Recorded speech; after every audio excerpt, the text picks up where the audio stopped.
God. Alright. Before we start, I need to mention just how emotionally vulnerable I am right now. Oh, no. I'm in a glass cage of emotion, and I need you to be gentle with me. I will be very kind to you today. Maybe. We'll find out.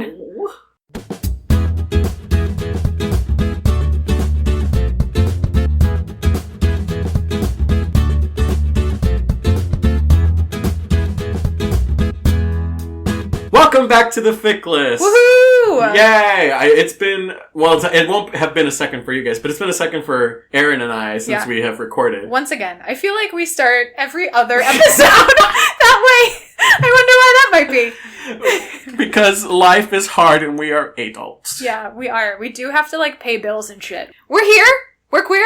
And we're filled with existential fear. Yeah, we have some whoppers of some fan fictions to talk to you about today. Erin, I gotta tell you, this week is gonna be full of me ranting. That's fair. So many rants from me. I am here for a good Alan rant because y'all haven't, really experienced one yet, but I have, and they're the best. I rant every day. It's not new. There's only so much ranting you can take from me before you're like, all right, enough. But you ranting? It takes Give it to me. I feel a lot, but I'm a quiet and shy boy, so I keep it inside. It takes a little while for you to warm up. To be like, oh, I feel comfortable really expressing the deepness of these feelings right now. Alright, so why don't we get into it? Erin, what are our tags today? Oh, Alan. Today our tags are enemies to lovers. Ooh. Saucy. Yeah, it gets real, guys. This is the one that we're talking about. And then the AU for today is Historical AU, which admittedly, I had a beast of a time finding a fic to send you for this tag, and I didn't even really succeed. I will be the first to admit that the fic I sent you is not tagged Historical AU. It's kind of set in a historical way, but it's not even really. So, I kind of skirted the assignment on this. I mean, here's my suggestion. I know we usually do the AU tag last, but I would really like to talk about the enemies to lover things last. Yes. So, we're already on the historical AU train right now, on the boat, if you will. So let's talk about that. Okay, do you want to start? Sure, I can start with what you sent me. Cool. I am going to be so interested to hear what you say. Dear listeners, please know that I know that this is one of the more out there fics I've sent to Alan, and now I'm like, ooh, how is he going to respond? You know what's so sad is that your out there fic is probably something that I send you weekly. I'm like, here you go. Yeah, yeet. So this is Damask and Dark by machtaholic, and then in parentheses, Cinderella 81, on Archive of Our Own. It is The Magician's fic, so we're keeping that trend alive and well. Guys, please know that, I'm hyper-fixating, and that's just how this is gonna go for the foreseeable future.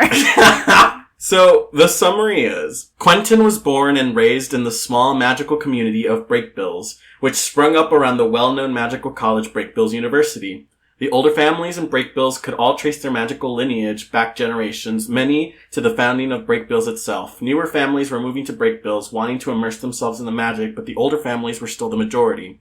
Breakbills was different. Quentin had visited both the other magical communities and the real world on field trips with school and had never seen a community that was like Breakbills. Anytime a man from Breakbills left and ventured outside of the small, insulated community, they found themselves sticking out like a sore thumb. Quentin Coldwater, son of Breakbills elite, must secure a good match with a respectable woman, enter the prim, proper, rule-following Alice Quinn. But all he wants to do is escape, with Elliot. But family pressures mount, and Quentin finds himself engaged with a wedding fast approaching. Can Quentin escape in time and find freedom away from Breakbills? Warning, Alice is not a good guy here. They're not wrong about that. Alice is not kind of No, this. she is not portrayed well in this. Also, listeners, re-listen to that and take a shot every time the word Breakbills is mentioned, because dear Lord. You will be out by the time, 2 minutes into this episode? That's a good episode, I'd say. Passed out cold on the floor. Maybe need to get your stomach pumped. Woo! So this is the Historical AU, and it is not tagged Historical AU, but it is tagged Victorian Attitudes. Yep. Which I think is all you really need to know. And so this thing, whoa. Alan. Whoa. Oh, was that some Freudian? No, I don't think so. I actually really enjoyed this fic. Oh, okay, cool, great. Woo!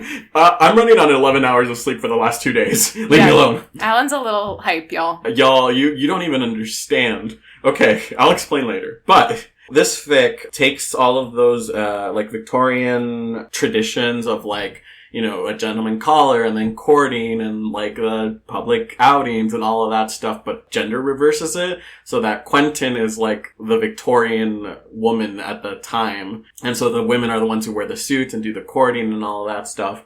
And I lived for it. Yay! I was here for it. Good. Because I wanted to be a Victorian woman. And so You're like, I want to wear a corset. Yes! I want a butt cape. That's true. Margot does give Q a butt cape, but we're skipping ahead. Oh, that's right. Wow. So many thoughts came bursting out very quickly. Uh-huh. So yeah, it starts off with, so Margot is Quentin's, what do they call her? It's not valet, right? Yes, it is. Okay.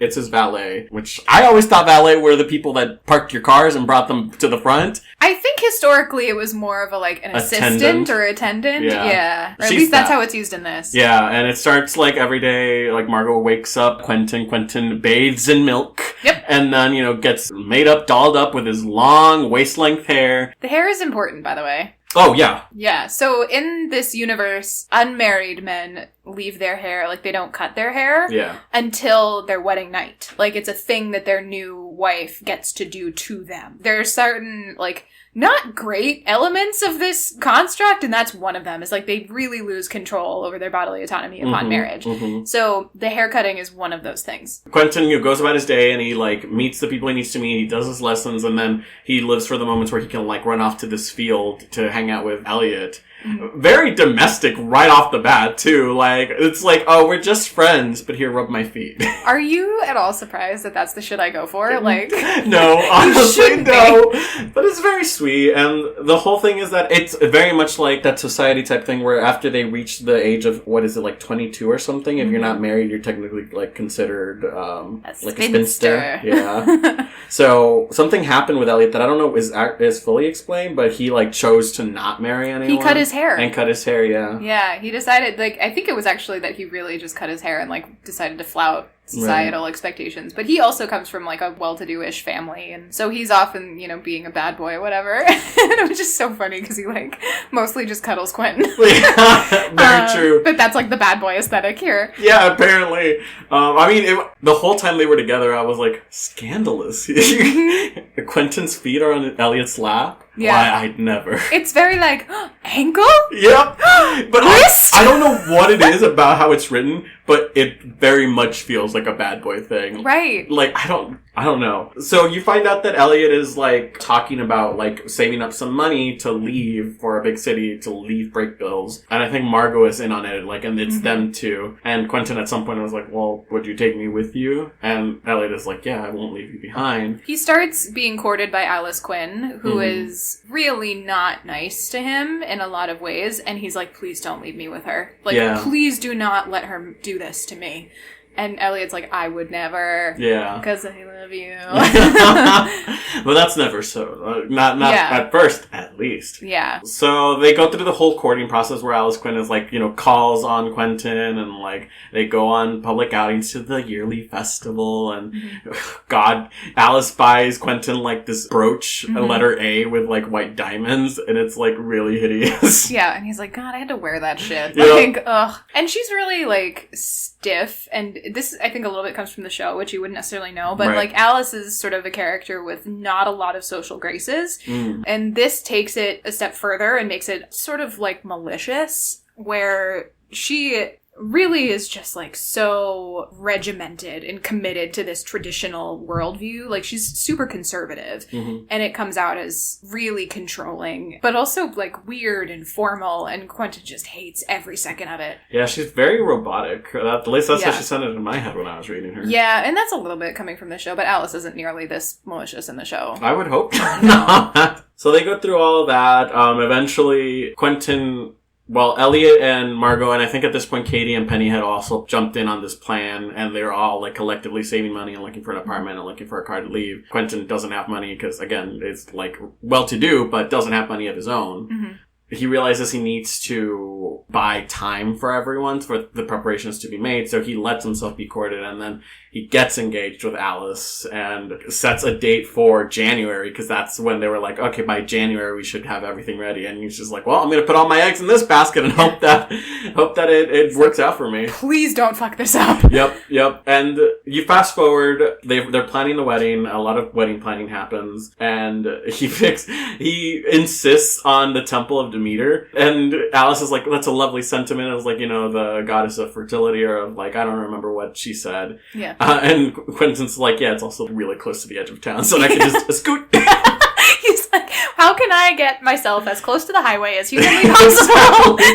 And so the week leading up to his wedding, he hears nothing from the group, because they've gone to, like, the city to, like, look for jobs and prep the apartment and whatnot. So he's freaking out. He's in his dress, like, he's all corseted up and, like, hairdo, walking down the aisle, like, literally halfway down the aisle, and he sees Alice on the other end before fucking Elliot opens the door and is like, let's go! Yeah, Katie bursts in, and Katie in the show and in this fic is the master battle magician, and she basically was like, what's up, bitches? And is like, alright, and throws some curses and gets Quentin the fuck out of there. Yeah. And Quentin has a little bit of his moment of like, no, Mom, this was your dream. And then, like, runs as fast as his little heeled shoes can take him. That is absolutely, I forgot about that little moment he had. Alice is like, what? Yup. And you would think then that's that's the happy ending. It's, that's good. But then the fic, I think, morphs into an entirely different fic, because they go to New York, and it's like, it's just so different. Like obviously abandons, like, the corsets and all of the, like, fancy dresses, because they're poor now. Yep. It was a little jarring, because I was like, okay, so we went from very Victorian age, that it was so, like, whoa. Well, I think when you read the summary, it was talking about, men from breakbills find themselves very much the sore thumb in modern society, and I think that's where part of that comes from, is like, it's this very insular community with its own set of rules and traditions, and you're not expected to leave. So when they go out into the city and it's like a normal place to be, like us, I don't think it's actually an AU in the sense of it being actually historical, which is why I kind of skirted the assignment. I think it's historical attitudes in this one particular community that really shape how he was raised. A cult. Basically. Wow. And then he breaks free of it. And then he has to learn how to exist in what we would consider a more modern version of society. Like closer to what, normal would be. Yeah, so then the second half of the fic is just, like, Quentin and Elliot exploring their relationship, because now they love each other, and they share a bedroom, and they, like, make out and stuff. No sex, though, because, well, Quentin is a virgin. Like, that's a thing, because he was saving his virginity for marriage. Well. Because conservatism.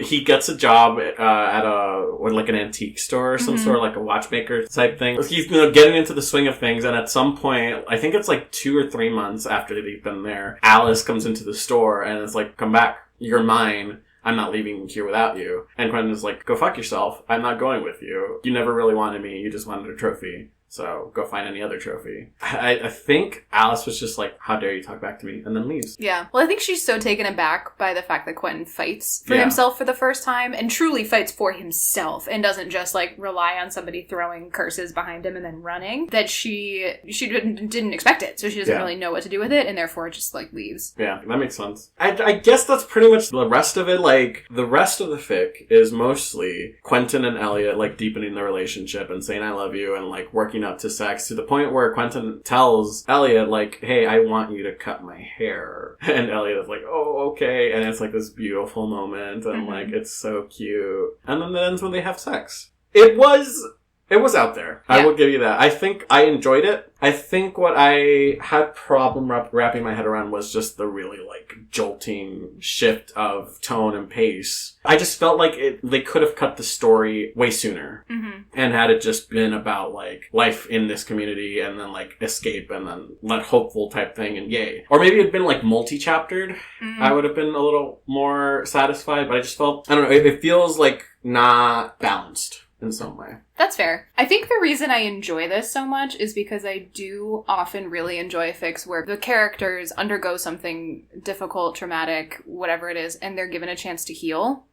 And this, to me, is a lot of Quentin coming into his own. Sure. In a way that is really unique and different. I come to back to this a lot for... This one in particular? Yeah, which is weird for Interesting. me. It's weird. I 100% admit that it's a little bit of an out there fic to come back to a couple times, but something about it really grabbed me, and I think it's that. I think that's growth for Like, you skipped over a lot of the details of that growth, but he really goes from won't speak back to his parents, won't fight for himself, won't do anything, to making a break for it, having all these friends, relying on his friends, going out on his own in a big city he doesn't know, and then basically building a relationship with somebody he's cared about deeply for years from scratch that is of equal weight for both of them and like a true partnership and figuring that out. So something about that journey really spoke to me, and I think that's what I come back to with this one. But I hear what you're saying. I actually wonder if the reverse of what you just suggested would fix it, in the sense of like condensing some of the break bill stuff, because the courting rituals are so... Yeah, I do think that there's something, something needs to be like sharpened, focused a little more. It's really long. It is, which was interesting. I'm not mad at it. I would probably come back to it, because again, I would love to have a butt cape. And anything that allows me to live through that. Margot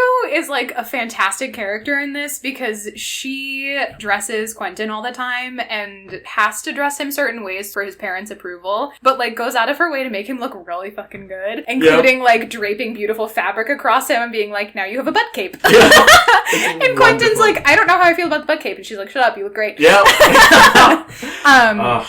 And eventually part of the thing with Alice is that Alice is trying to isolate him from everybody who cares about him. That's right, Yeah, so as the wedding gets nearer and nearer, Margot disappears, and it's unclear if like Quentin's parents fired her or what really happened. So one of the things was that they have a contract when they got engaged, stipulating all the terms of the like engagement leading up to the wedding, and part of that agreement was that he couldn't hang out with Elliot anymore, and they had to fire Margot. Yeah. And they would input someone from Alice's staff to be Quentin's valet. So she's like slowly sort of encapsulating his whole life. And he goes behind her back, but there's moments where he like sort of slips up and like waves hi to Katie while they're on a date. And Alice like slaps him at some point. God. She's really abusive in this fic in a way that is really kind of scary. So I think one of the more rewarding parts of this story is that confrontation at the end, where Quentin looks at her and is like, absolutely not. Like, I have built this life for myself. I'm terrified of you, but I am not going to let you take it from me. I feel like a lot of the context for that, like, I hear everything you're saying, and I can see it now kind of in retrospect, but I don't know that I would, like, if I had been a fan of the show, if I would have immediately caught on to that.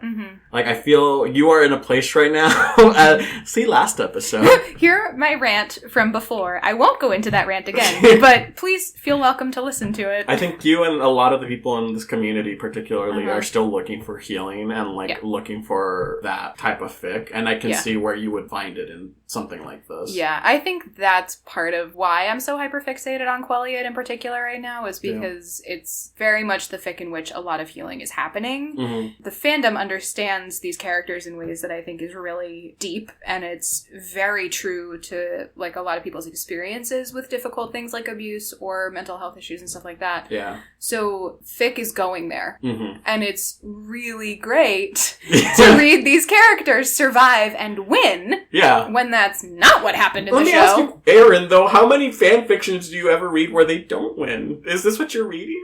I mean, I feel like no, but I think I never, like, if I have even an inkling that a story is going to end bad, I quit. I can't do it. I will not. Well, I think there's something to be said about, I would normally read things that are darker than this or go more angsty. Yeah. And I'm not delving as deeply into the, like, true ouch angst because it hurts too much. I get that. So this is like, yeah, it's angsty. But it's like But it's kind baseline. Of surface level almost. The threat is not as deep. That makes sense. And it doesn't hurt as much to read it because he gets out of it relatively quickly. Yeah, it's nice to hear your perspective and kind of understand where everyone is at.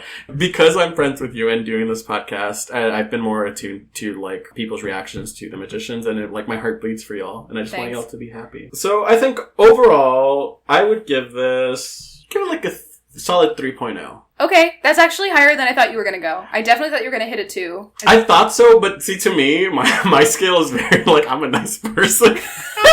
You're like, I'm not the bitch who undercuts everybody here. Your average is, like, I think 2.5 to a 3, and mine is, like, a 3 to a 4. So, like, you're an Uber scale, and I'm an Amazon scale. Yep, I think we've said this before. Yep. So yeah, I would give it a 3. I was going to say maybe like a 2.8, but I was like, no, that's mean. Yeah. I enjoyed it. I think it has a lot of really interesting things happening, and I think I will likely come back. Well, no, I don't know. Probably not. I might not come back to this anytime soon, but it's something that when I think of fan fiction, it's something I haven't seen done before. Yeah. And I think that's really cool. That was kind of why I got over it to send it to you. Because there was a piece of me that was like, and that's always hard, yeah. I'm glad you did. I'm glad, share these with me, Erin. I'm glad you didn't come down to my level. That's not what this is. Also, really quick, can we talk about the title Damask and Dark?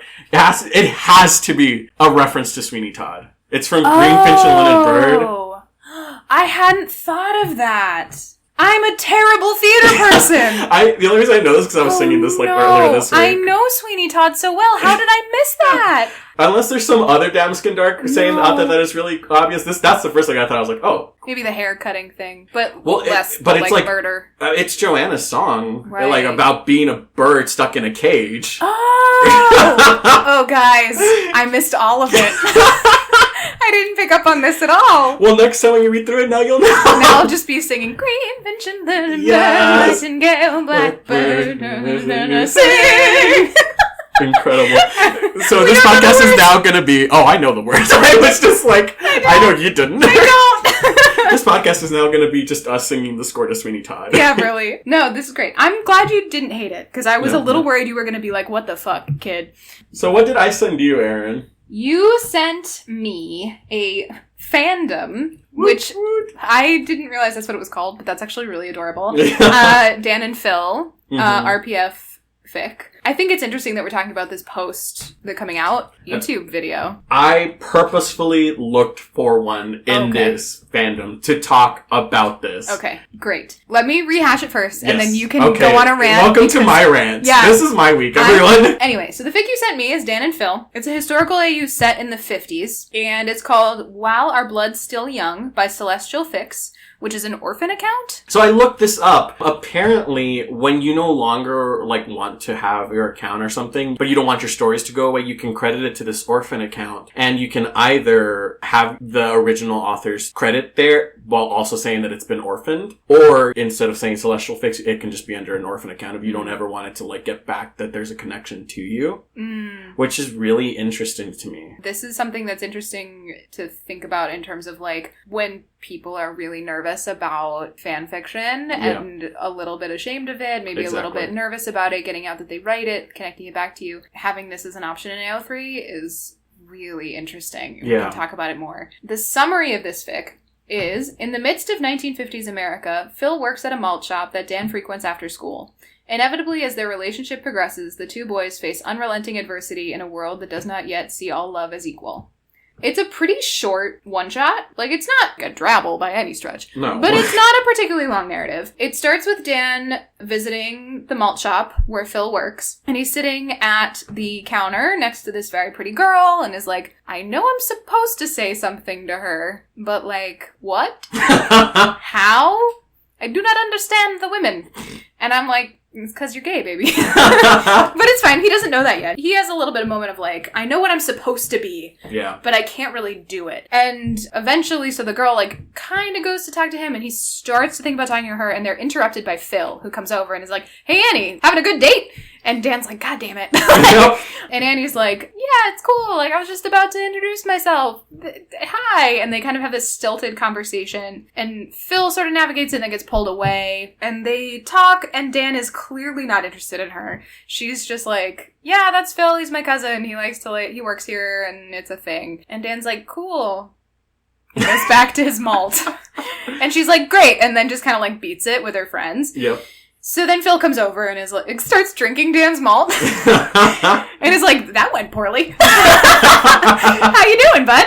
And Dan's like, it's fine, I don't understand. And he very clearly is like, oh no, He, like, has the first little inklings of, like, oh, I've felt this before, and I've shoved it in the corner in a box, because I can't do this. This is dangerous. I don't like it. And Phil's a lot more brazen, and, like, being kind of flirtatious and whatever. You know, being very sort of, like, openly flirty. And Dan runs. And as he's exiting the malt shop, he sees this group of people beating the shit out of some kid, calling them all sorts of homophobic names, and Dan is reminded very abruptly in that moment that he cannot act on these feelings. So skip ahead, Dan decides he was like, but I do want to see Phil again, because he's cute. So he waits a couple of days and then goes back, gets a malt, which he does not drink. Correct.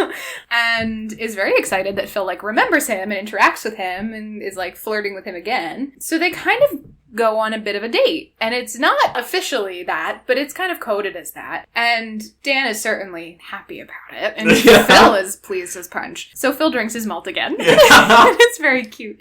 Apparently, Marcy, who owns the ice cream parlor, is, like, super chill. Yeah, for the 50s. Phil is like, yeah, I think she has a brother who's gay or whatever. And Dan is like, don't say the word out loud. No. And he's like, no, it's fine. Like, I really think it's cool. And he's like, no. Like, I'm still going to come visit you sort of at off time. So they start hanging out with each other after Marcy has closed down the store and been like, all right, Phil, just, like, lock up on your way out.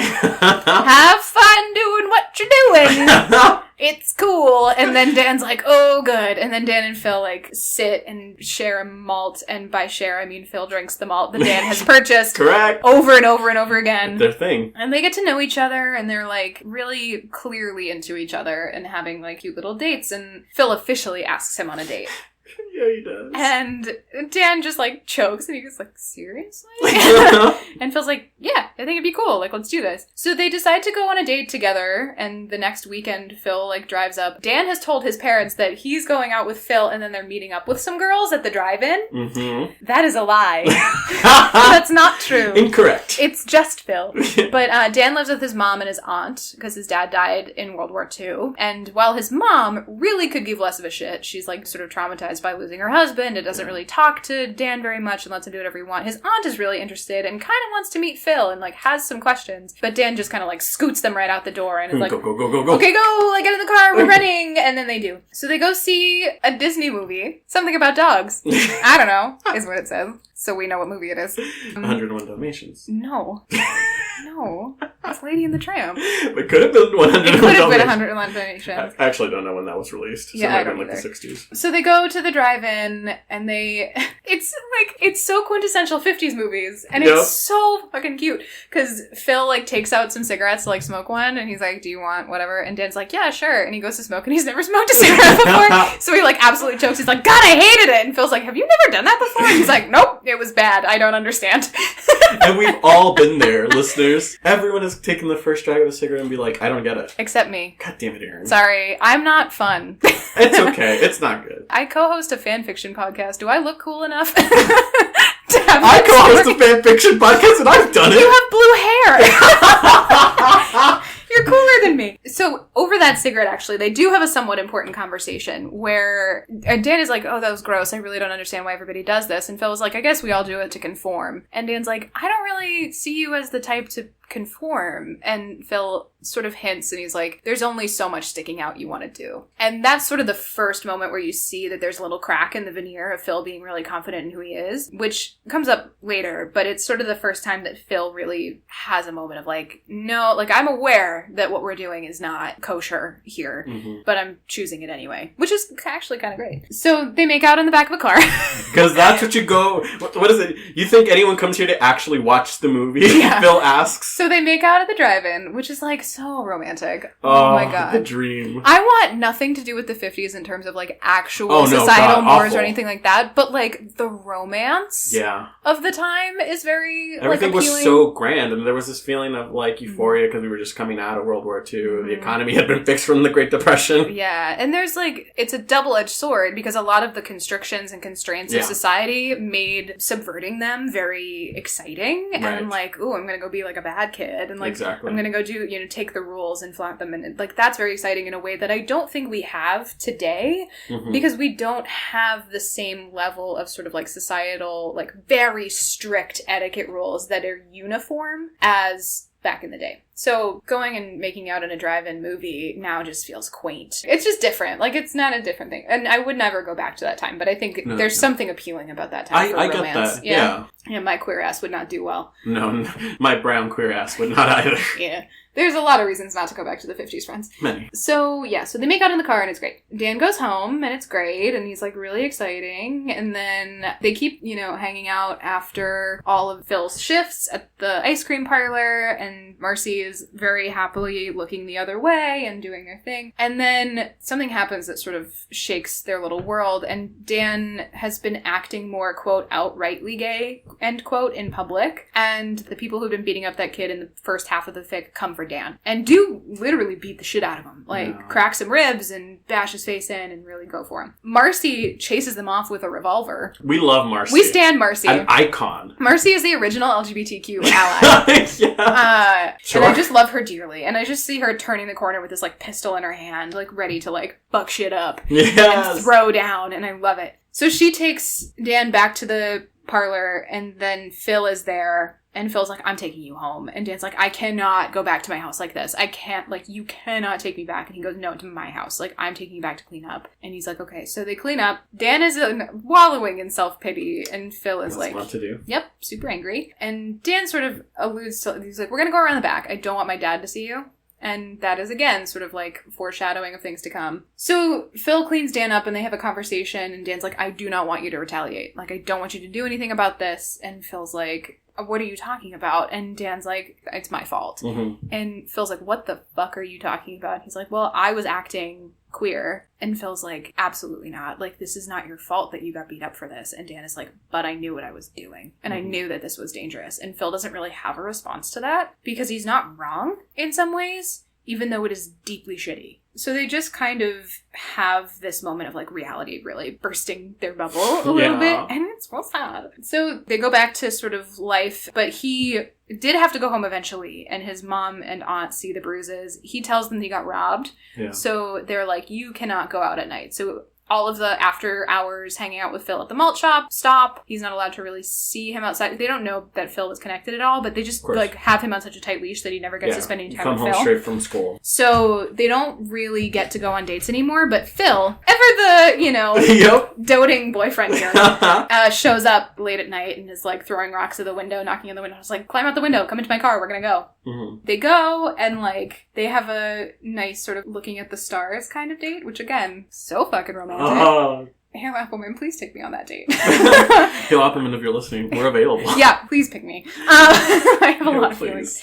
And they go and they, sit out on the stars and look and have a romantic sort of date, and they're like, I'm happy with you. And it's really sweet, and it's very cathartic almost after what has happened. And so they're going on these dates, and it's a thing, and then eventually there's one Saturday where they pushed it too far, and Phil's dad shows up and catches them while they're kissing, and Phil is like, Dan, you need to go right now. And he doesn't want to, but he does. He runs, because he knows that something bad is coming. So Dan runs and goes home, and has another moment of we had this coming, we did this to ourselves, really has to reckon with this internalized homophobia, fault feeling, guilt feeling. Of course, yeah. And really struggles with it. And that's when he starts figuring out that he wants to get out and starts formulating a plan to run to New York, where he's heard that the homosexuals are congregating in New York City. Which is not incorrect. Not incorrect, yeah. Yeah, so he decides that he's like, I'm not staying here. So he sees Phil at school the next week. And it turns out Phil actually hasn't been beaten all to hell like Dan has very terrifiedly figured he would be. Right. But he's currently being starved. The father took his car and he can't leave his house and it's bad. Shit's bad. So Dan is like, run away with me. Go to New York City with me. We'll have it better in New York. And Phil is the one to be like, we are too young. We're in high school. We're not going to have enough money. We can't do this. I'm not going to do this. And Dan really stands his ground and is like, I'm going anyway. Come with me or not. And so Dan basically sets the plan in motion. He talks out his plan to Phil a whole bunch, just sort of in the hypothetical, but he actually means it. And then he enacts the plan and he goes, and he leaves a note for Phil before he really goes. And says, I love you and I'm leaving, but don't follow me unless you're staying with me. So he sticks it on Phil's window, goes to the train station, is crying. And same. It's so sad. And then Phil turns up at the last hour and says, oh, thank God, I was scared you'd already be gone. And Phil's like, I was listening to your plan when you were telling me this. Well, because the thing is, Dan decided arbitrarily, like, okay, I'm leaving in 3 days. Yeah. And Phil can either choose to come with me or not. He doesn't tell Phil, I'm leaving in 3 days. I forgot that he then leaves the note, and he is gone. He's gone for, I think, like 8 or 12 hours. Yeah. He's in a motel somewhere. He jumped on a train, is in a motel on his way to New York, and he hears a knock on his door, and it's Phil on the other side, and he's like, how did you find me? And Phil's like, I've been listening, you idiot. Yeah. It's like, you told me the plan. Just because, like, it was in the hypothetical doesn't mean I wasn't paying attention. So Phil finds him, and he's like, you're not going alone. And Dan is like, you are not taking me back. And he's like, nope, that's what I mean. Like, we're going together. So they sort of step off into this new life together, and that's the end of the fic. Alan's crying. I'm in a glass case of emotion. Yeah. Alan has a lot of feelings. And, like, I also had a lot of feelings. I thought this was super well written. I thought it was really compelling. I thought it was really well done. Mm-hmm. It didn't stand out to me as something, like, groundbreaking in the genre, but it was really good, and I liked it a lot. So I love that review. Good job. Yeah. Just on, like, merits alone, I would rate this at least, like, a 4. You're just doing it to spite me and my scale it's comment like a earlier. 4, okay, like 4.2. No, it's great. It is. It's really good. I'm glad you liked it. So, the coming out video, and at this point we're like 2 or 3 weeks out from when it was released, I believe. Maybe it's been longer than that, I think. I'm gonna look this up because I want to know. Oh my... So at this point, we're a month and a half out. I knew it was longer than that. Oh my god! It came out on June 13th, and look behind the curtain, it's August 4th when we're recording this. Holy shit. Holy shit!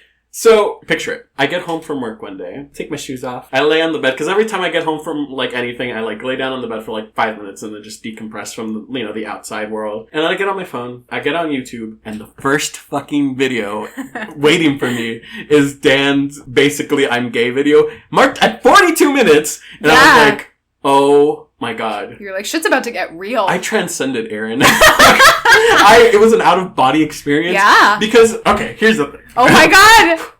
I've been watching them for years. There's been gaps I haven't followed, like, fully, like, all of their videos, but enough to have been a fan. And when they first started, they have this series, I don't know how familiar you are with or how familiar the listeners are. Not at all. They have this series of videos in which they answer random questions, and it's called, so Dan's username used to be Dan Is Not On Fire, and then Phil's is Still Amazing Phil, so they mixed it, and the series was called, Phil Is Not On Fire, Amazing, You're gonna get roasted. I'm gonna get roasted for that. But point is, they have this series where they answer questions, and the very first one is, like, way early on in their, like, YouTube careers. And, like, it's cute, and it's flirty. Like, essentially flirting. At one point, Dan, like, puts his head on Phil's chest, and it's just, like, it's just a thing. Right. And the video it fucking ends with Phil jumping on top of Dan. Like, in a very, like couple way. And it ends there. So you can see how people would assume, like, are they together? Right. And so, for, like, the first, I want to say 3 to 4 years that they got big on YouTube and they were doing all these things, they lived together, everyone was, like, you know, shipping them, and it was this very fun thing or whatnot. And then there was a video that Phil posted accidentally, or I don't know how people got a hold of it, but it was a video, like, birthday message to Dan. And it was Phil, like, talking about, like, and I remember the first time you held my hand, and then we kissed under the stars, I love you, and all these things. And it's Phil. It's not, like, a voiceover. Right. It's, like, Phil talking to the camera. And this is pre-deepfake. Yes! Yeah. And, like, I have this video in my possession, so, I've seen it with my own 2 eyeballs. Wow. And that, like, caused such a shift in their relationship. Like, Dan shut down. And, like, pulled away and, like, was angry at Phil, and, like, he wouldn't appear in collabs anymore with him, and, like, they were still living together, and, you know, for all intents and purposes, were still, like, best friends or whatnot. Because he was kind of outed. I didn't know any of this. Yeah, so there was this guy, I think it's, like, a 2-year period where, like, everyone in the fandom knows, like, there was a dark period in their relationship, or, like, their friendship, where the outlook did not look good, and Dan was just really depressed all the time. Like, his videos were very dark, or he didn't post as regularly. It was really, really rough. And then recently, in recent years, I think the last also, like, 3 or 4 years, it's been more chill and like, you know, they're friends and they're more, you know, affectionate towards each other again. And it's like, oh, yay. So they're back to the point that there's fics that take place during the dark period or like before the dark period, after Dan's dark period. And it's so fascinating. And so when this video came out, I was so proud of Dan. And I was like, this is incredible because here's someone who has been very outspoken about like his like social anxiety and his depression and his suicidal ideation and all of these things. And it was just this long video of him saying, yeah, that you guys know, but I need to tell you like my story, where I'm coming from. He's claiming his truth. I cried so hard. Of course you did. I was like... You cry over most things. Of course you would cry over something that's legitimately cry-worthy. It was such a good moment. And like the first thought I was like, I need to pick a fic to talk to Erin about this. I need her to know how I feel. So I pick Magician's fics to rant about that, and then you pick fandom fics to like... I was like, I need to find a fic to fit this in, because I need to talk about it so So they confirmed that they were together? That's the thing, they haven't. The only mention there is in Dan's video, somewhere in the middle. And he's like, and you know, it's understandable that there's still parts of the story that I want to keep to myself, you know, because it's my experience. And what Phil and I had is very special, and we want it to be just ours. And I'm like, fuck, that sounds like they're not together. What does this mean? But the whole point of it is he doesn't want to tell people. And if they don't want to tell people, then that's fine. And then it's about respecting that. Choice. Exactly. Yeah. So, I don't know, is the question. Okay. 2 weeks later, Phil came out with his own video. Oh my god. Which was like 7 minutes in comparison to the 42. But I think it's just because Phil, again, like we saw in this a lot of the story. He's known who he is for a long time. And I think, because Phil mentioned, like, you know, my friends know and people who are important to me know already. Whereas Dan's family didn't know. Oh, wow. He mentions in the video, like, this is how I'm coming out to my family. So, oh no, it was an email. He emailed his family right before he did this video. But he was like, I'm emailing you because I'm about to release a video. Wow. Yeah, that is a bold mic drop. It's like... Good for him. It's so amazing. And like, I don't comment on YouTube videos very often, but I commented on that and I was like, you know, we're all so proud of you. Congratulations. Welcome. Yeah. And like his response after, like I followed him on Instagram. Yeah. Right after that. And he like talking about how welcome he's felt by the community. And he's like, thank you, you know, for not... Because I think his fear was that we would be like, well, where were you? You know, like 7 years ago. We needed you then. Well, like now you just want to come in and take our pride parade or whatnot. There's a lot of fear in coming out that like you won't be accepted by the community. You won't get accepted by the community, and also because I think the queer experience is inherently isolating in some ways. Right. The liberation comes from realizing that you're not alone. But you feel like you are the only person. It's almost like imposter syndrome. Yeah. Where you're like, well, I'm not queer enough to do this. Exactly. And that is a terrifying thing. Yeah. So for somebody to come over that and like come out the other side and feel stronger for it, like that's an incredible amount of strength and joy. And I really hope that he feels like it was worth all of that struggle. He went to his first Pride this year. He went his first Pride!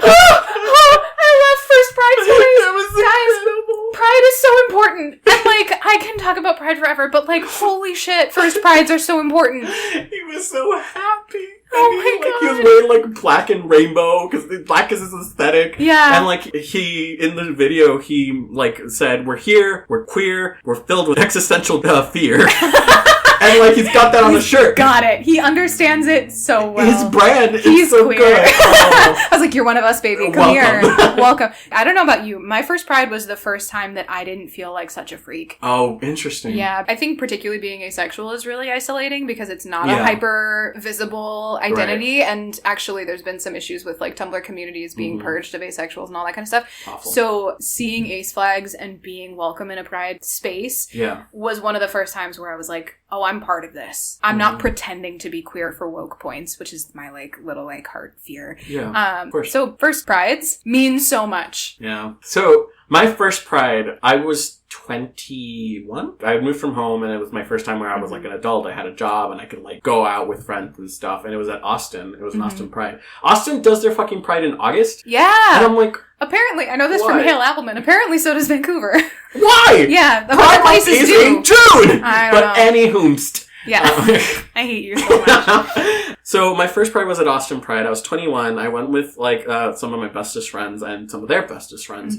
And we got like the VIP package or whatnot because my friends were really bougie. And they're like, oh, there's like this air-conditioned room and it's like an open bar. And that is great. bougie. And I was like, cool. It was a tiny like warehouse storage looking ass room. And it was like the drinks were fine. They were very weak. And I was like, this is all right. Yeah. You live and learn. I just didn't get the experience that I thought I would be. And I'm very, like, socially anxious, and, like, I was going through a really dark period at that point in my life, so, I felt judged, and I didn't like myself, and I was, like, comparing myself to every beautiful person I walked by, and I was like, it's not a good place to be right now. So I didn't like my first Pride. My second Pride was actually this year, with you and Angel. I didn't know that! Yeah. It was really nice to just be with friends and not have it be like, well, it's a party, and, like, these are the expectations set out. Like, we just were there to feel that sense of community and like to be part of it and to, you know, it was wonderful. And that's what I'd always wanted from a Pride. And I was very happy to have gotten that this year. It's a good Pride. It was a good Pride. Very happy for you, Dan. If you listen to this, you want to come on the show? Yeah, really. You can come right after Hale Appleman. Yeah, we're going to have a couple of celebrity guests. They're all going to be openly queer. Yes. We only speak to queer people. Only the queers are allowed. We only speak to queer folk,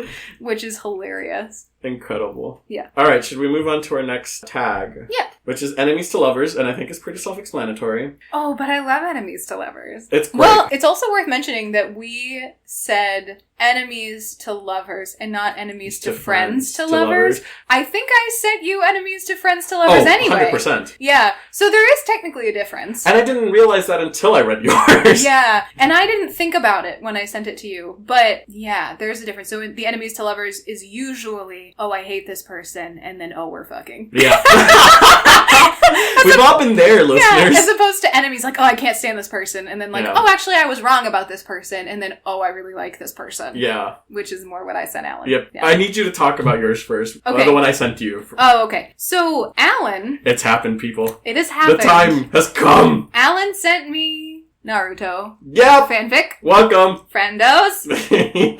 On today's episode of Erin Butchers Some Names. Yes. I don't actually want to fuck up real Japanese words that bad, but I am going to say names of characters so y'all can laugh at me in my dumb little white girl brain that can't really pronounce things. The fic is called Predators by KizuKatana on Archive of Our Own. The summary... Naruto is a genetically modified soldier used by the government to win a war, then thrown in prison because he was too dangerous and too valuable to be allowed out. The military police run the state after the war, and they are led by a pair of ruthless elite officers who are the last to carry a powerful, unmodified bloodline. Dark fic. See tags. Sex will be violent enough to possibly trigger, so don't read this if you don't like it dark and rough. 18 plus only, please. I'm gonna say, maybe this is more telling of me than I want it to be. I thought this was going to be way worse than it was in terms of being dark or violent. It is, but I have 100% read more violent stuff and kinkier stuff. Same. And I was like, yeah, there's like, so there's a little bit of like blood play and like fluid play and stuff. It's certainly stalking is a big part of this. It is violent in that both Naruto and Sasuke? Yeah! Sasuke? Okay. Sasuke. Caitlin told me how to say it. Damn it!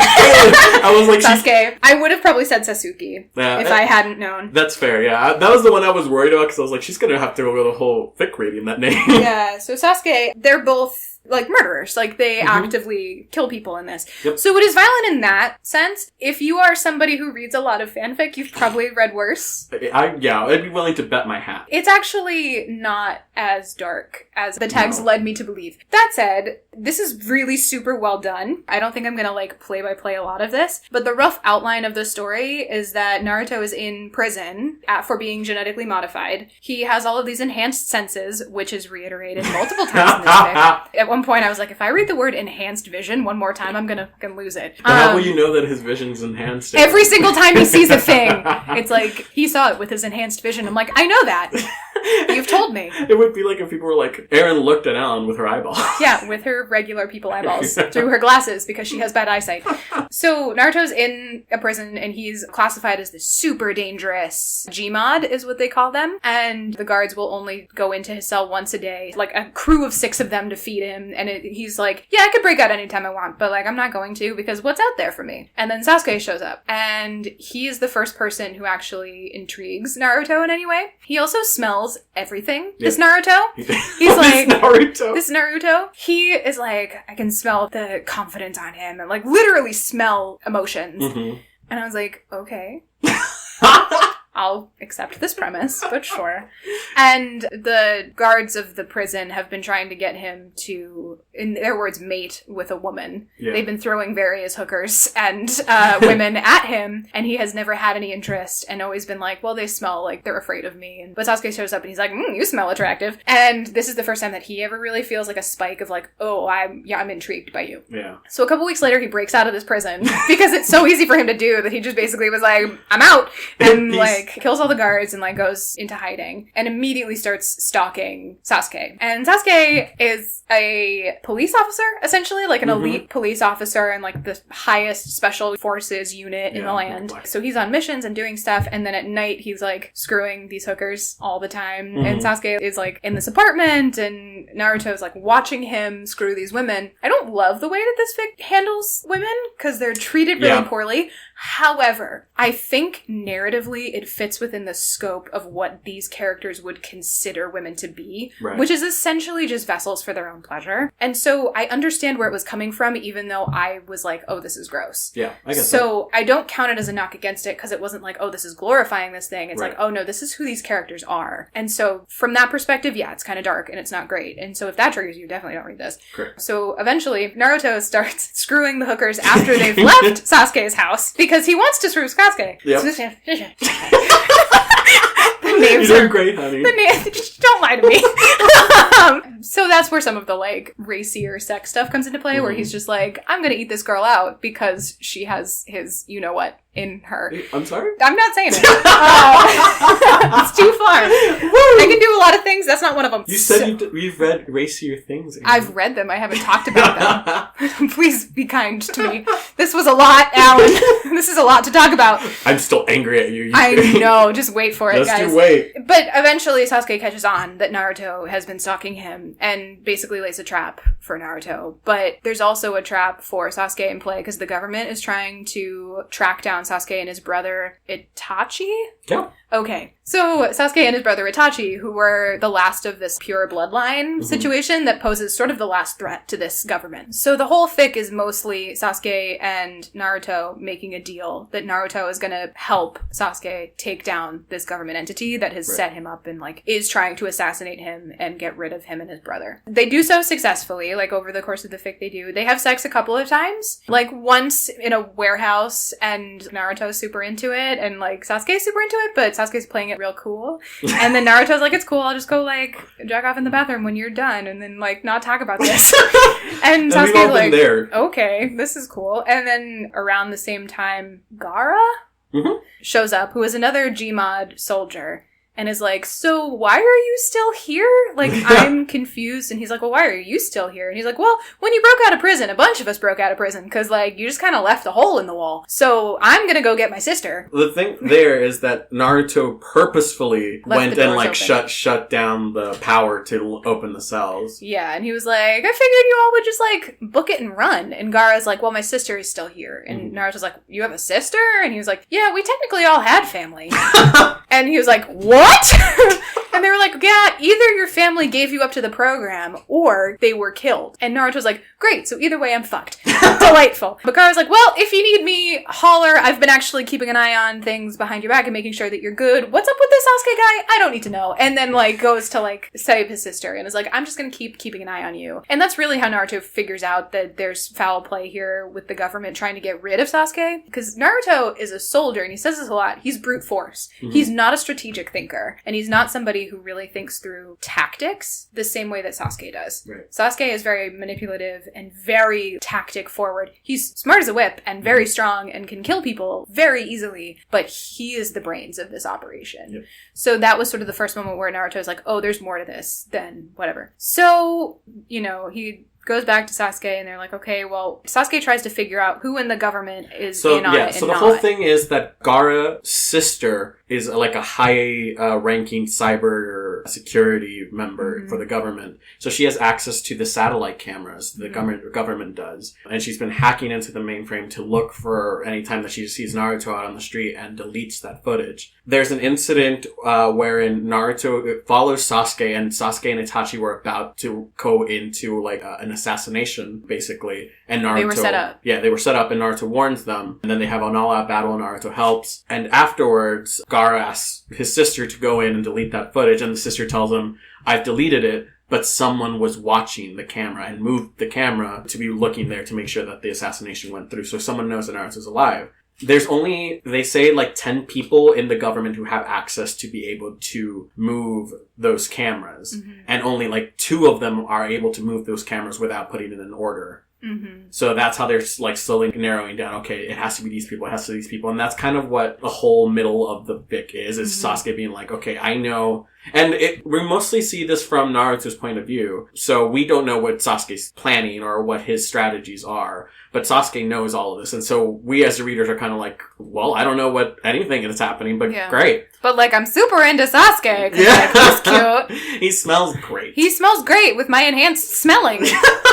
Yeah, and so the whole point is that at some point, so Sasuke cooks up this plot to see which one of the 2 people who have access to that camera is going to come to kill him. Because Sasuke goes to hide out in one of the government's hideouts, and only one person is able to get in there. So if that person comes to get him, he knows who it is. And if no one comes to get him, he knows who it is, because they don't have access to the room. Yeah. What he didn't count on was that there was going to be cops at every fucking safe hideout in the city. And that those 2 were working together. Exactly. So it wasn't that it was either one of them. It's that both of them were working together to get rid of him as the last of this bloodline. So as part of that as well, he had convinced Naruto to put on these cuffs that were like part of his torture, and was like, okay, so the only way that we're going to get into this facility is if I bring you in as a prisoner. If you're going to come in as a prisoner, you have to be bound as if a prisoner would be, which means putting these on. And Naruto's like, you know exactly what they did to me in those, and I'm not fucking getting into them. And he was like, you're just going to have to trust me on this. So he does it. And one of the things that these 2, it's like the chancellor and the like head of the government sort of like special ops organization or whatever, they have an overriding remote for these cuffs. And when it all goes to shit, because Sasuke wasn't accounting for these 2 working together, Naruto takes one of them and jumps out the window, and the other guy has an overriding remote and shocks him. Yeah, so the thing is that the plan was Sasuke has the remote to Naruto's handcuffs, and he's like, when shit goes down, I'm gonna release you, and then you are going to attack them. Right. Because Naruto has brute strength and all of that stuff. And so, at some point, Naruto tells him,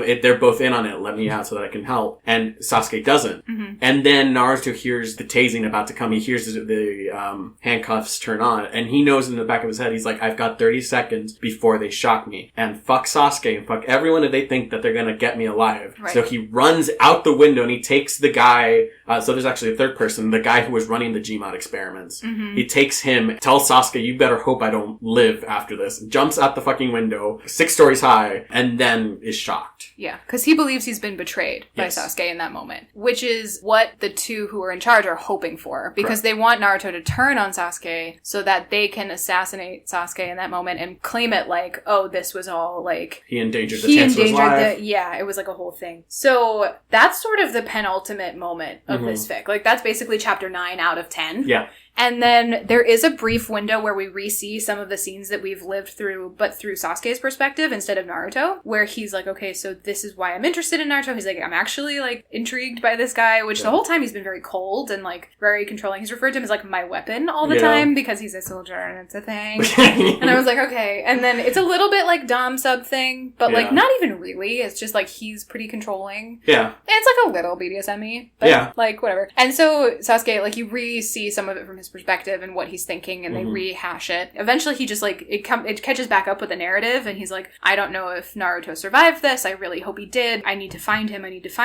And the way he finds him is that Naruto had gone underground with Gaara and his sister. Naruto has the sister empty out the bank account that Sasuke had started for him, and the only way that anybody would have had access to that bank account is with the number that Naruto has memorized. So he was like, great, Naruto's alive. That's the only way this money would be out of this account. So he goes and tracks him down and finds him and is like, I did not betray you. This is what happened, and, like, basically tells him all this. But dear readers, do you know what he does in order to tell him all of this? He kidnaps him, ties him down to a bed. It's romantic. And they have incredibly kinky sex. No, not to a bed. A giant steel girder in the middle of the room. I wasn't paying attention at that point. I could tell at that point. I was next to you while you were reading yeah, that's true. I just finished this fic about 12 minutes ago. Your dedication to the podcast is unreal. apparent. So they end up having, like, really aggressive hate sex, basically. And Naruto was like, fuck you, like, you betrayed me, blah, blah, blah. And Sasuke's like, I didn't do that, and, like, I'm gonna prove it to you. And they just, like, end up screwing each other's brains out. Mm-hmm. And Naruto does ultimately believe him, and he's like, okay, like, you convinced me. And then he gets out of the bonds, and then they go take a shower, and then they screw in the shower, too. And Sasuke's and they switch positions. They do switch positions. So Sasuke goes there. He realizes, he's like, I came here with two intentions, one of which was stated, which was to convince you that I did not betray you, so that way you wouldn't come try to kill me. The second ulterior motive here is, come back with me. And his brother doesn't know this. He has told Itachi that he's just going to, like, settle the score and then he'll come back. Because now he and Itachi are in power. Mm-hmm. So he's like, fine, like, we're settled. I just don't want any loose ends. So he goes and he, like, settles the score. And then he's like, well, actually, you are part of a bloodline, like an elite bloodline, that also is very important. You were hidden from the public eye because all of the older generations would recognize you immediately as the last of this bloodline. We have been using that as a means of gaining sympathy for our new administration and saying this previous administration took the last of this beloved family as a war prisoner and, like, genetically modified him and tortured him and all this stuff. We are so much better than that. Would you come back and confirm that and, like, really cement our power? And the last sentence of it is Naruto nods. And that's the end of the fic. That's it. So I will say this was incredibly well written. Yes. I think the prose is really formal in a way that fanfic often isn't. Yeah. So there were times where it felt very repetitive. Like, I joke about, like, having the enhanced vision all the time. It did happen a lot where it was like, because it was stylized that way and very formal, there was a lot of repetition of certain things. And it was also, like, so trying to place it in this, like, alt-universe sci-fi dystopian thing that I think it leaned a little too heavily into that at some points and felt kind of repetitive, where I was like, trust that your reader knows what world you're living in. Gaps, where I was like, I don't think you need to reiterate the scent thing all the time and, like, chemical blockers and all of these, like, terminology stuff that once you've established it as part of the world, I don't think you have to hammer it home so much.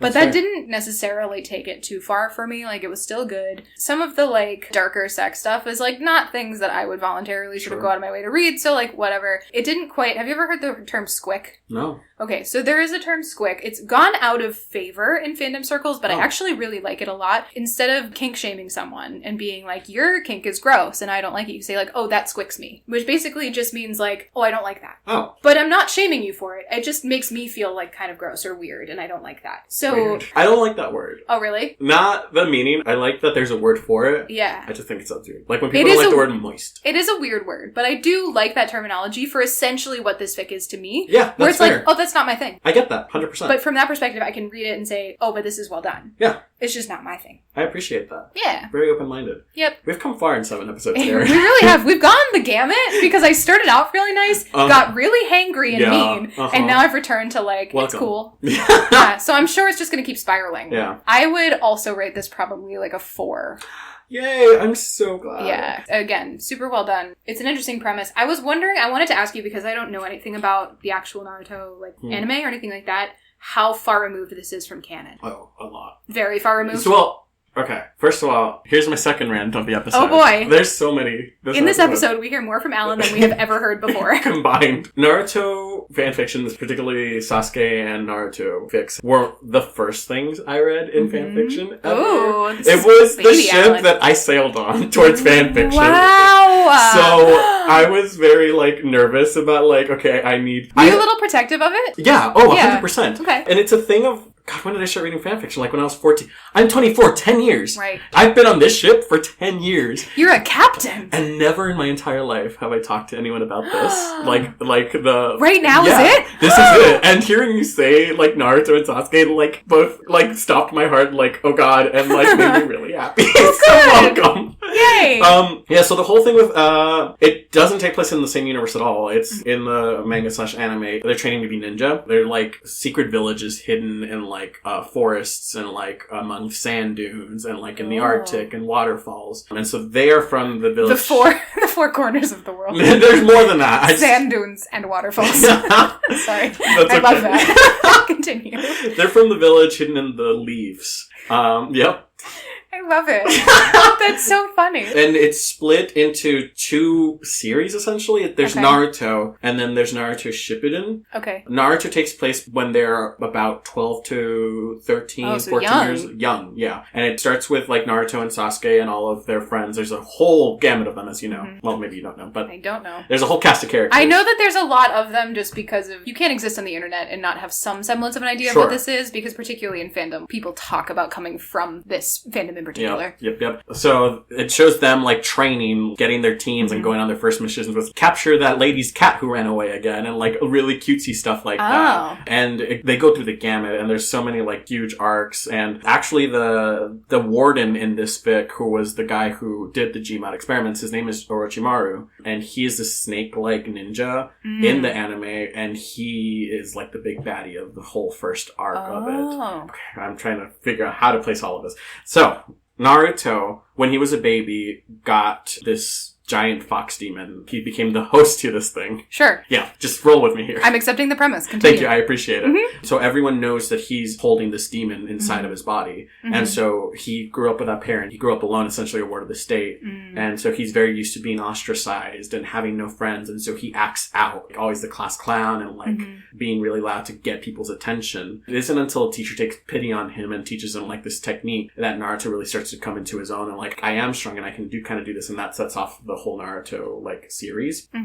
So that's important context, is that in the series Naruto has this demon inside of him, and when he was growing up he was ostracized for it. Sasuke comes from the Uchiha, and they are like the police division in the village, so they're very powerful and they have this bloodline trait. So that comes from the show? Yes. Okay. I think it's called the Sharingan, and it's essentially red eyes that gives him enhanced vision. So he has the enhanced vision? Yes. This whole time we're talking about Naruto's enhanced vision, but it's actually Sasuke who has it? Have it, yeah. But like Sasuke's isn't genetically modified, it's just part of his bloodline. And so his story is that one night Sasuke wakes up in the middle of the night and finds his mother and father dead, and he runs around his family's compound essentially to find that the entire Uchihas have been slain, and finds his older brother Itachi. And Itachi was the one who killed everyone, but chooses to leave his brother alive. And so at the start of the Naruto series, Sasuke's only mission is to grow strong enough to hunt down his brother and kill him. Oh, so this takes this very differently. Yes. There are certain elements that it jumps off of. Right. But yeah. Because in this, like, him and his brother are really, like, they're separate, but they're like... Well, there's also... They're a pair and they're working for the same thing. Further in the second half of the series, when they're older, when they're like 16 to 17, you find out that the reason Itachi killed his family was because he found out that his family was planning a coup on the village, and they were going to take the village by force. Oh. And Itachi chooses not to let that happen and kills everyone. Oh. So...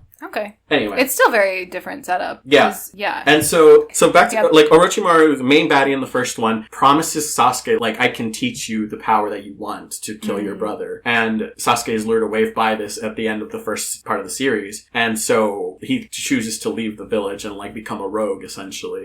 And Naruto goes after him. Him and his friends, like, a group of his friends, follow after Sasuke, and they fight these, like, really advanced ninja to try and get to Sasuke. And the ending of the Naruto series, of the first half when they're young, is a huge battle between Naruto and Sasuke, where essentially they're like talking about how they've been rivals for so long, but also the only people that they like respect and know, and are on the same level. It's so good. It's so fulfilling. And yeah. Cool. Yeah. So I knew when we were doing enemies to lovers, I was like, there's only one enemies to lover type relationship out in the world that I know of that I need to tell Erin about, and it's this one. That makes sense. I was going to send you what was required reading for anyone in the Sasunaru fanfiction world, but I started rereading it. Also super ridiculous long. All of the Sasunaru fics I have are like 200,000 words or something like that. They're up there. Yeah. So this was very long, and I started reading it, and it's not very good. Oh no! It unfortunate. I'm going to reread it in the hopes that I can throw it in for a different category because I would still like you to have that experience. Mm-hmm. But what I've realized is that a lot of this follows a kind of mold. Mm-hmm. Like, enemies very much, friends very much, obsessed very much, and then sex. A lot of sex, a lot of sex, a lot of sex. Mm-hmm. And I was like, that's so interesting because as a teenager, I didn't really notice it,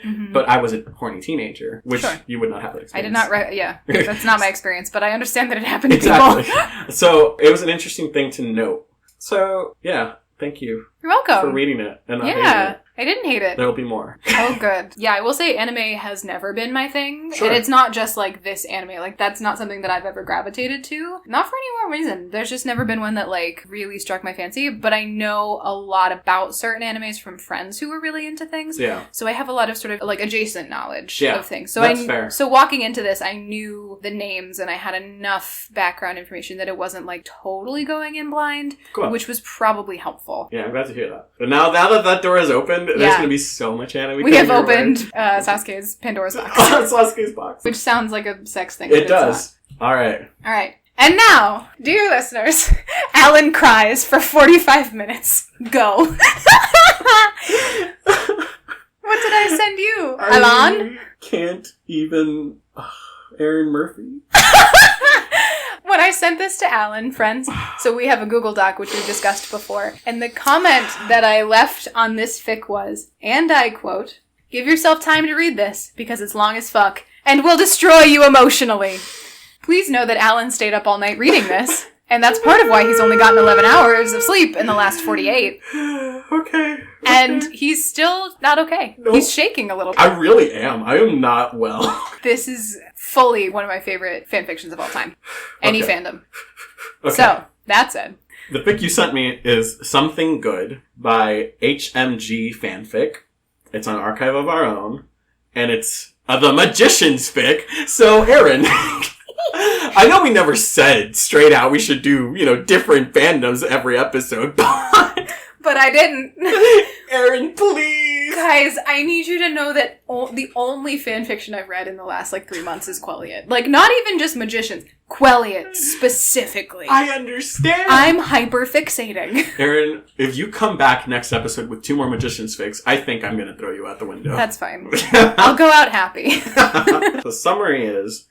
In every possible timeline, Quentin and Elliot find their way to each other, including this one. No beast, no quests, yet including the greatest challenge of all, a timeline where Quentin's exam guide and first friend was, Todd. Rom-com fun for the soul, or in which Quentin is allowed to find joy. Well, I would first like to start with, okay, let me set the scene. Listeners. I worked late Friday night. I didn't get home till 11:30, and then I had to be up at work at 6 the next morning. So I was running up 5 hours there. I had to work until 5 or 6. Got home, showered, and then at around 8 o'clock, I laid down and I was like, okay, time to read the last fic. This was yesterday, readers. The last fic that Erin sent me. It's 14 chapters. I was like, okay, at my reading rate, I think I can knock out 7 tonight, wake up early tomorrow, and do the next 7. That didn't happen. That's not at all what happened. Dear listeners. Somewhere around 2 a.m. I also texted Erin with, I hate you. Don't ever speak to me again. He said, I hope you're not awake, but also fuck you. Basically. I finished chapter 7 and I was at chapter 8 and I was like, well, if I read one more chapter, I will be at, 1 ahead tomorrow and that'll be fine. That was the mistake. That was where the hook came, and then I couldn't stop until they were happy. Yep. Which didn't happen until 5 a.m., listeners. 5 a.m. And then I woke up at 10 this morning because I had plans with Erin. Chapter 13. Oh, God. So, I'm very emotionally vulnerable. Yep. Also, let's talk about the fact, HMGFanfic, that in your summary, you said, rom-com fun for the soul. And when I read that summary, I was like, oh. Yeah. I was like, well, Erin's in an emotional place right now with this fandom, so it would just probably hit her a lot harder than I think it'll hit me. Nope. I was wrong. I was so wrong. Compared to her other work, this is so much fluffier. Which is insane. I can't do it. Isn't that crazy? So let me just walk you. Okay, so you're going to have to walk me through a lot of it, and I'm going to paraphrase. So this is one of those fics that was like revisionist, almost. It is. Like It is revisionist. At what point does it stop following the show and become its own thing? Does it ever? The beginning. So it presumes a world. So in the show, Elliot is the person who greets Quentin when he shows up at Breakbills. Oh. In this, Todd, who is a character that is sort of like openly mocked the entire series. He's just kind of a bit character. Like, he is the one who greets Quentin when he's at Breakbills. So from the very beginning, it's like a what if scenario. Right. You know, when they talk about no beasts, no quest, no any of that, that happened so early in the series that, like, this really presumes a world in which that initial sort of group of people were never impacted by external forces, which is not at all what happens in the show. So there's somewhere in the middle, it talks about trials and stuff like that. Is that not something that's from that the show? happens in the show. Okay. So it takes some bits of it and restructures it a little bit. Because it also, it talks about Cancer Puppy. That's a thing that happened in the show. Right, which I looked up because I was like, what the fuck is Cancer Puppy? Yeah, but very sad. The results of those, like, canon things are often very different. Right. Like, in the show, Cancer Puppy dies. Yeah. Like, he doesn't fix it. I get it. In this, they actually do fix him. Yep. To an extent. Like, so situations like that, where it takes certain bits and pieces of it. I knew this was going to be hard without the context of the show, but that it would still be really good without it. Mm-hmm. And so I was like, I'll just explain some stuff. So the thing that I love about her writing is that this author in particular, I think, is really good at getting at the heart of each character and writing from the heart of each character and understanding who they would be in certain scenarios. Yeah. So it feels super authentic, despite the fact that it is so divergent from canon. Gotcha. Because I think she has a real handle on who these people are and how they would respond to certain things. So from that perspective, it feels really true to the show. Mm-hmm. Like, Quentin and Margot are friends in the show, but the show writers glossed over it so fast and just kind of, like, let it die. She takes that and, like, runs with it and has Margot and Quentin have a real relationship that feels authentic. So, like, it's almost like an idealized version of what I kind of wish the show had the time to explore. So from that perspective, I think it's really authentic. Cool. I'm going to do the best of... It's a long fic. Oh god, it is so long. So yeah, it starts with Quentin's, like, first day at Breakbills. And pretty early on, when Todd is giving him the tour, they go to the physical kids' cottage, and Todd pisses off Elliot, who is like what they call him, the party king. Yeah, he's the party king of Breakbills, which is, again, canon. I figured. And he, like, is mocking Todd, and Todd's, just taking it like a pleb. And Quentin is like, well, no, I like Todd. He's my friend. He's been nothing but nice to me. And he, like, stands up to Elliot, and Elliot is like, who are you? And excuse me, Todd's friend? Exactly, Todd's friend. And it's like, not exactly a meet cute. No. Very not. Elliot is not nice. He's not. He's an asshole. Yeah. Basically tells him to get fucked. Like, he basically is like, you don't get a drink in this house. Todd's friends don't get drinks in this house. Go drink beer like the rest of the peons, and you're so far below me. And Quentin's like, wow, what a dick. So I'm skipping ahead. So one thing that Quentin does to kind of, like, ground himself and, like, meditate or, appease any anxiety he has is, like, he rereads the Fillory books. Mm-hmm. And he's reading one by a tree, and Margot comes up behind him and is reading alongside him, and then they geek out because Margot is also a really big Fillory, like, nerd. Yeah. And it's so sweet. Yeah, and for a moment, Quentin is like, what bullshit are you trying to pull from me? And she's like, who's your favorite character? And, like, they have, like, this conversation. He's like, oh, you're genuine about this. Like, and that's the first moment that they bond, which is, again, something that kind of happens in the show, where, like, Margot liking Fillory and knowing the Fillory books is how they do become friends initially. And that is kind of, like, how Quentin starts, like, becomes enfolded into, like, the physical kids, like, group, like, with Elliot and, like, Elliot and Quentin still are not, like, on even footing, and, like, they're still rocky. Like, walking on, like, eggshells around each other. And at some point, Quentin is just like, I don't get why you don't like me. Elliot tells him, well, why would you think I don't like you? And Quentin tells him, because, like, you literally just called me Todd's friend, and, like tells him what happened during their first meeting. And Elliot, like, pauses and says, you know what, you're right. I apologize. I never meant for you to think that I didn't like you. Right. He was like, that's just my persona. Like, that's who I am. Yeah. And kind of, like, brushes it off. And Quentin's like, no, it's bullshit. And then they agree to, like, kind of start over and, like, be more friendly to each other. And that's where it starts. And that's where it starts. And that's where Alan started dying slowly. And then there's a lot of things that happen. Like, Julia's in the fic too, and she's really awesome. And, like, this does presume a world in which Julia is in Breakbills as a knowledge student. it's one of the factors in the show that was changed. So in the version of the show that we see, Julia is not at Breakbills and she gets declined from the school, and that's like a big catalyst for her.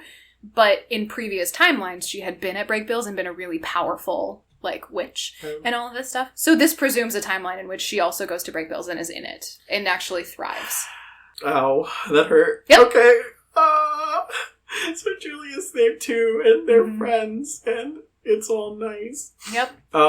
Quentin and Julia go through the trial, and, like, Quentin's truth to Julia is that he wants to actively choose happiness, and, like, he no longer is feeling that, like, abject hopelessness that he was before coming to Breakbills, and he wants to be happy and make moves towards that. And somewhere along the line, like, shortly thereafter, he gets a boyfriend named Ryan, who's an original character. That is an original male character. Yes. Correct. He is an illusion kid, which is kind of important because he's not a physical kid. So Elliot kind of, like, scoffs at it and is like, and Margot is like, Margot's not having it. No, he wears sweater vests. What the fuck is this? He's a stale piece of bread. Yeah, like, you can do so much better. And Julia's like, but he's nice to you. Like, that is so important, Q. Like, people should be nice to you. And Elliot kind of is in the background like, if he makes you happy, then cool. Yep. That's how I feel. Cool. I'm not emotionally stunted in any way. Anyway, so they go save Cancer Puppy. They save Cancer Puppy. And throughout this, Quentin and Elliot have been, like, more friendly towards each other and more open and, like, getting to know each other. What the reader is picking up on that Quentin is not is that Elliot is clearly trying to woo him. Yep. Elliot's interested.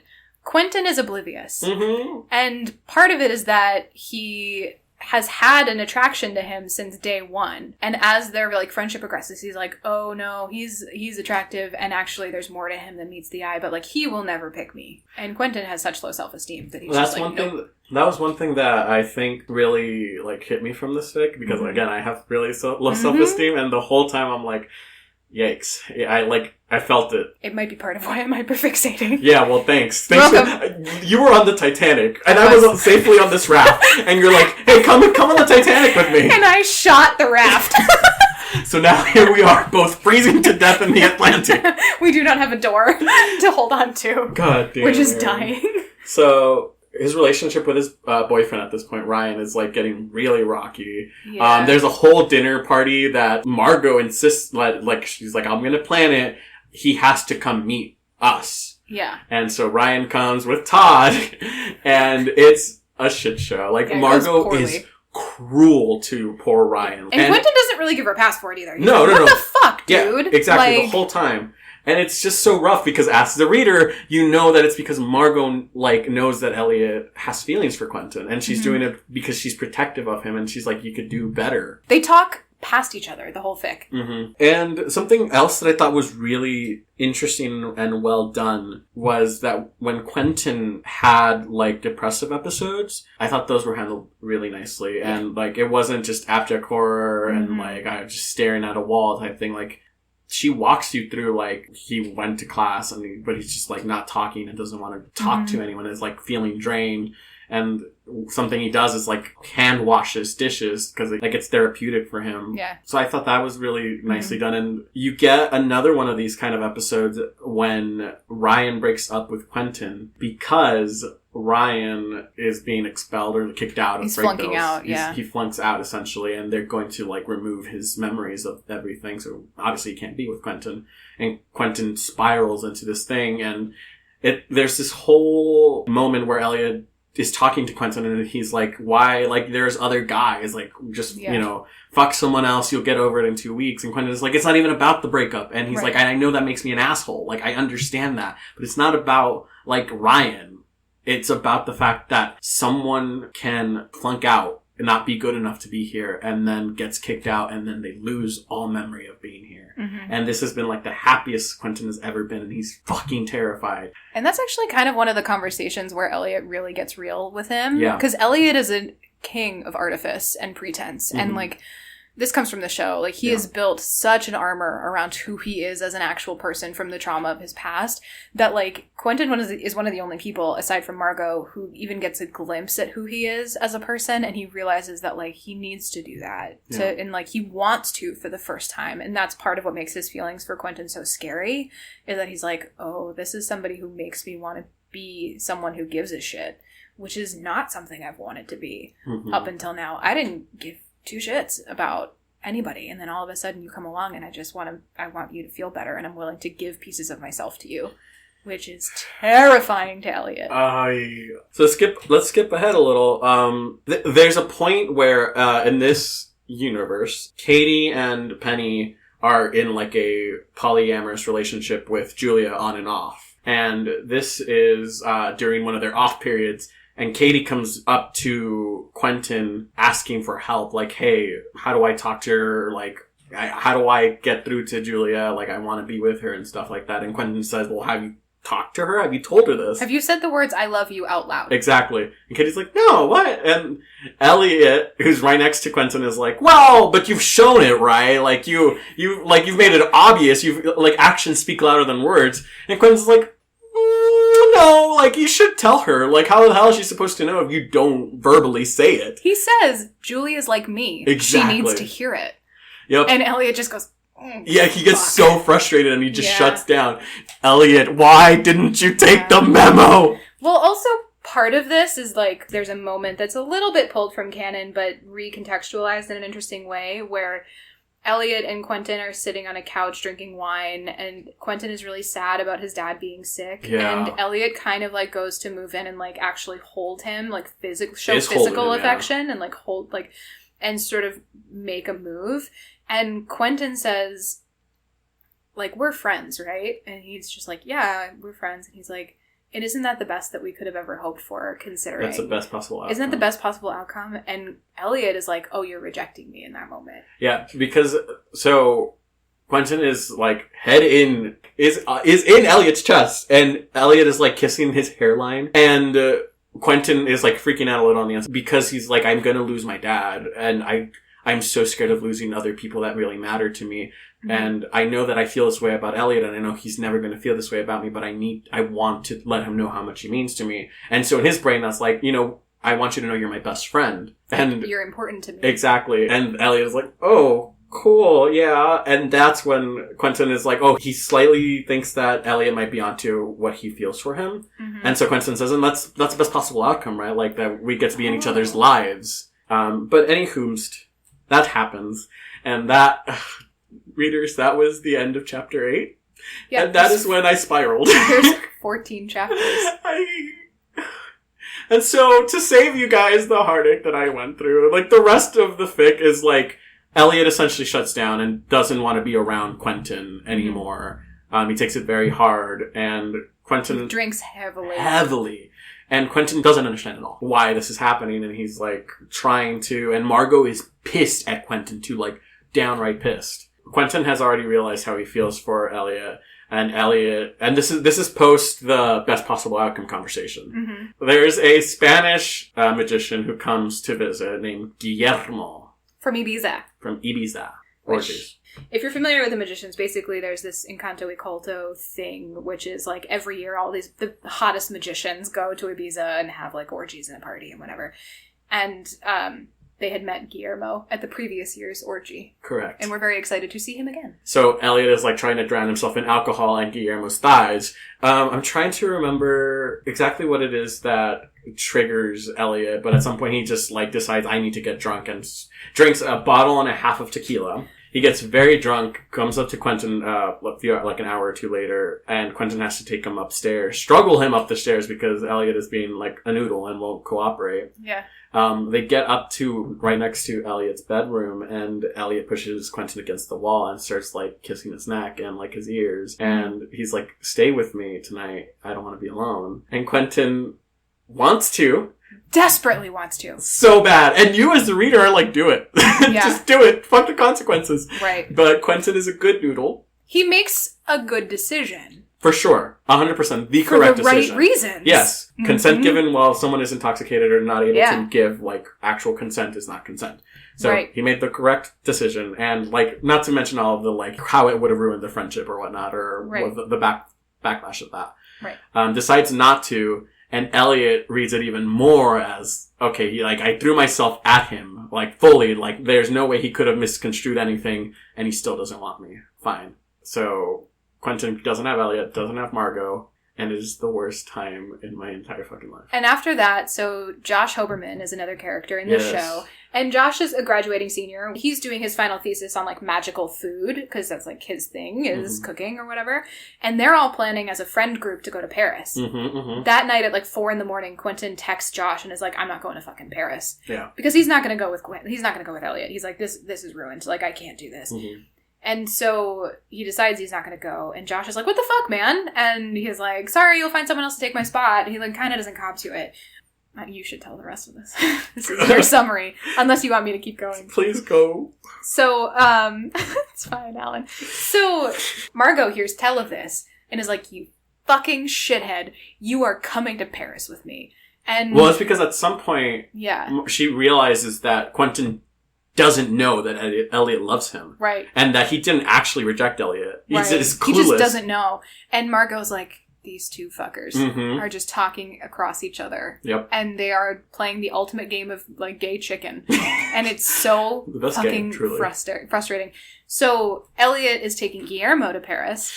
And Margot sees this as an opportunity. And she's like, you are my date. And he's like, I'm not going as your fucking date. She was like, you don't have a choice.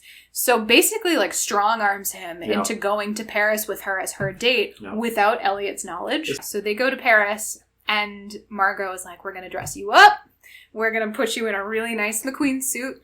We're going to slick your hair back. You're going to look fucking stellar because nothing less for my arm. Thank you. Yep.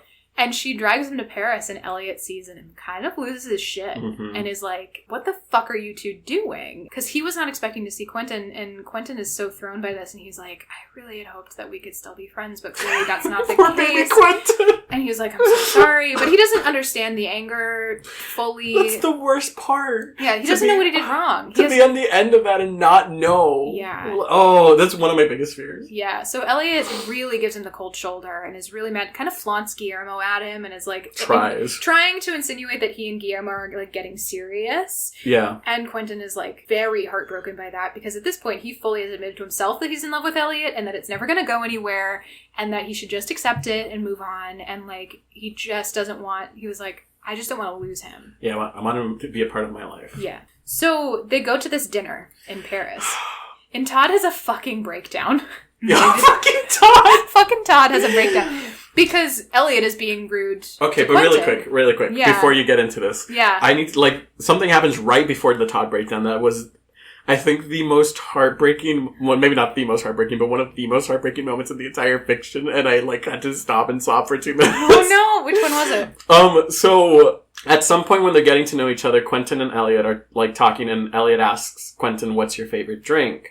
And Quentin, gives some, like, intellectual answer, like a whiskey neat, or something like that. And Elliot's like, okay, now what is it really? And Quentin's like, a mojito. Yeah. And then Quentin asks Elliot, so then what's yours? And Elliot tells him, well, champagne. And one of my dreams is to just, like, be able to be with someone, just enjoying a bottle of really nice champagne together. Like, it's one of my dreams. So at this dinner in Paris, fucking Margot orders, like, a really fancy-ass bottle of champagne, and Elliot sees this, kind of snaps, and comes over and asks Margot, what the fuck are you doing? Yeah. And Margot's like, just enjoying a bottle of champagne, and Elliot reaches to grab the bottle of champagne, and Margot's like, no, this is just for me and Quentin. And the fucking, like, hurt that flashes on Elliot's face keeps me up at night. It's brutal. And then Todd loses his shit. And then Todd kind of sees this interaction and sees the way that Elliot is treating Quentin this whole time. And Todd has put up with a lot of shit from Elliot. Like, Elliot treats him like shit in this whole thing. Margot does too. And he just kind of snaps. Like, he loses his mind. He's like, Quentin, like, neither of you deserve Quentin in your life. Like, Margot, you act like an absolute heinous bitch to everybody you met, like me, and you treat people like dirt, and you expect them to just, like, kowtow to you all the time.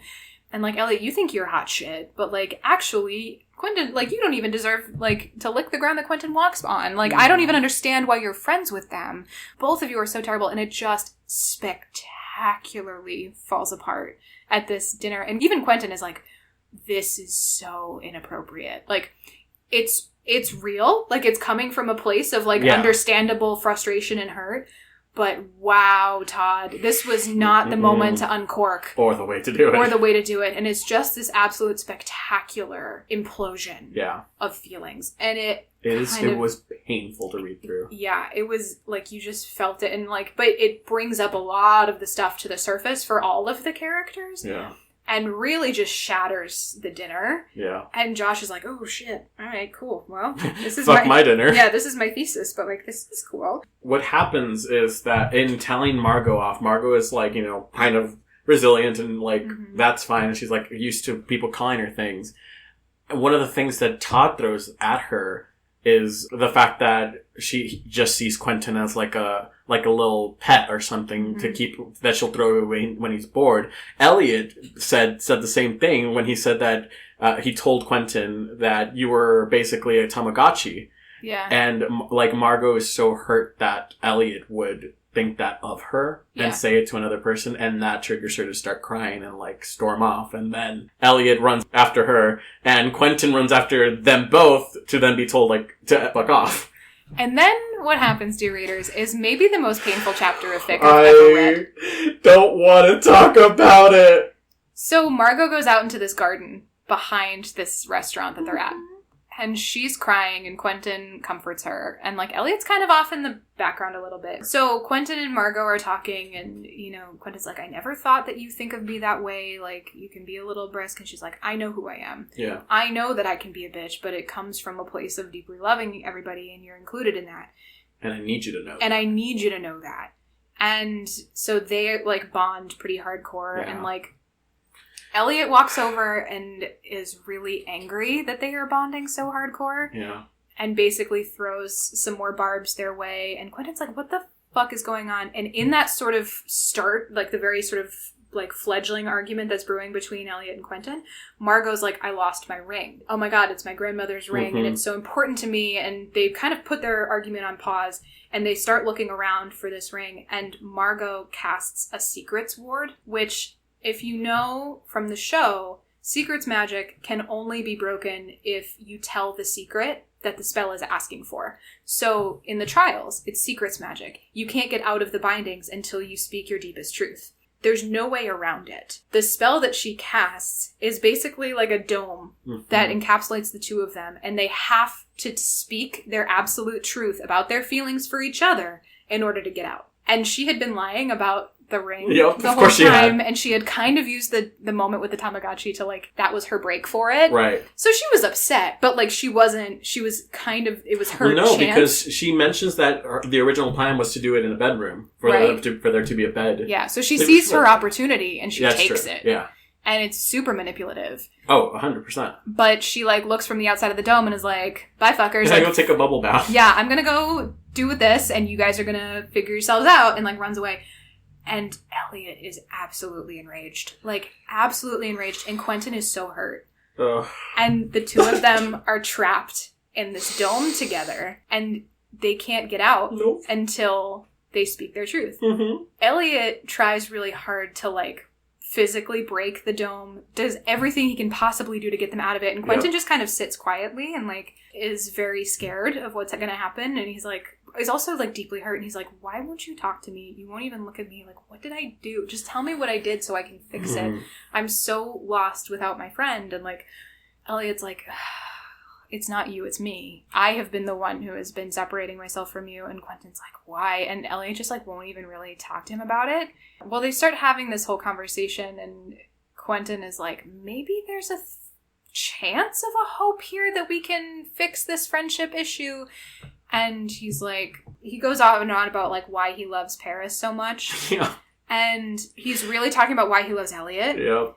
And it's pretty clear that, like, from Quentin's perspective, that he's actually talking about Elliot. And Elliot doesn't pick up on it at all. Because actions speak louder than words to him. Right.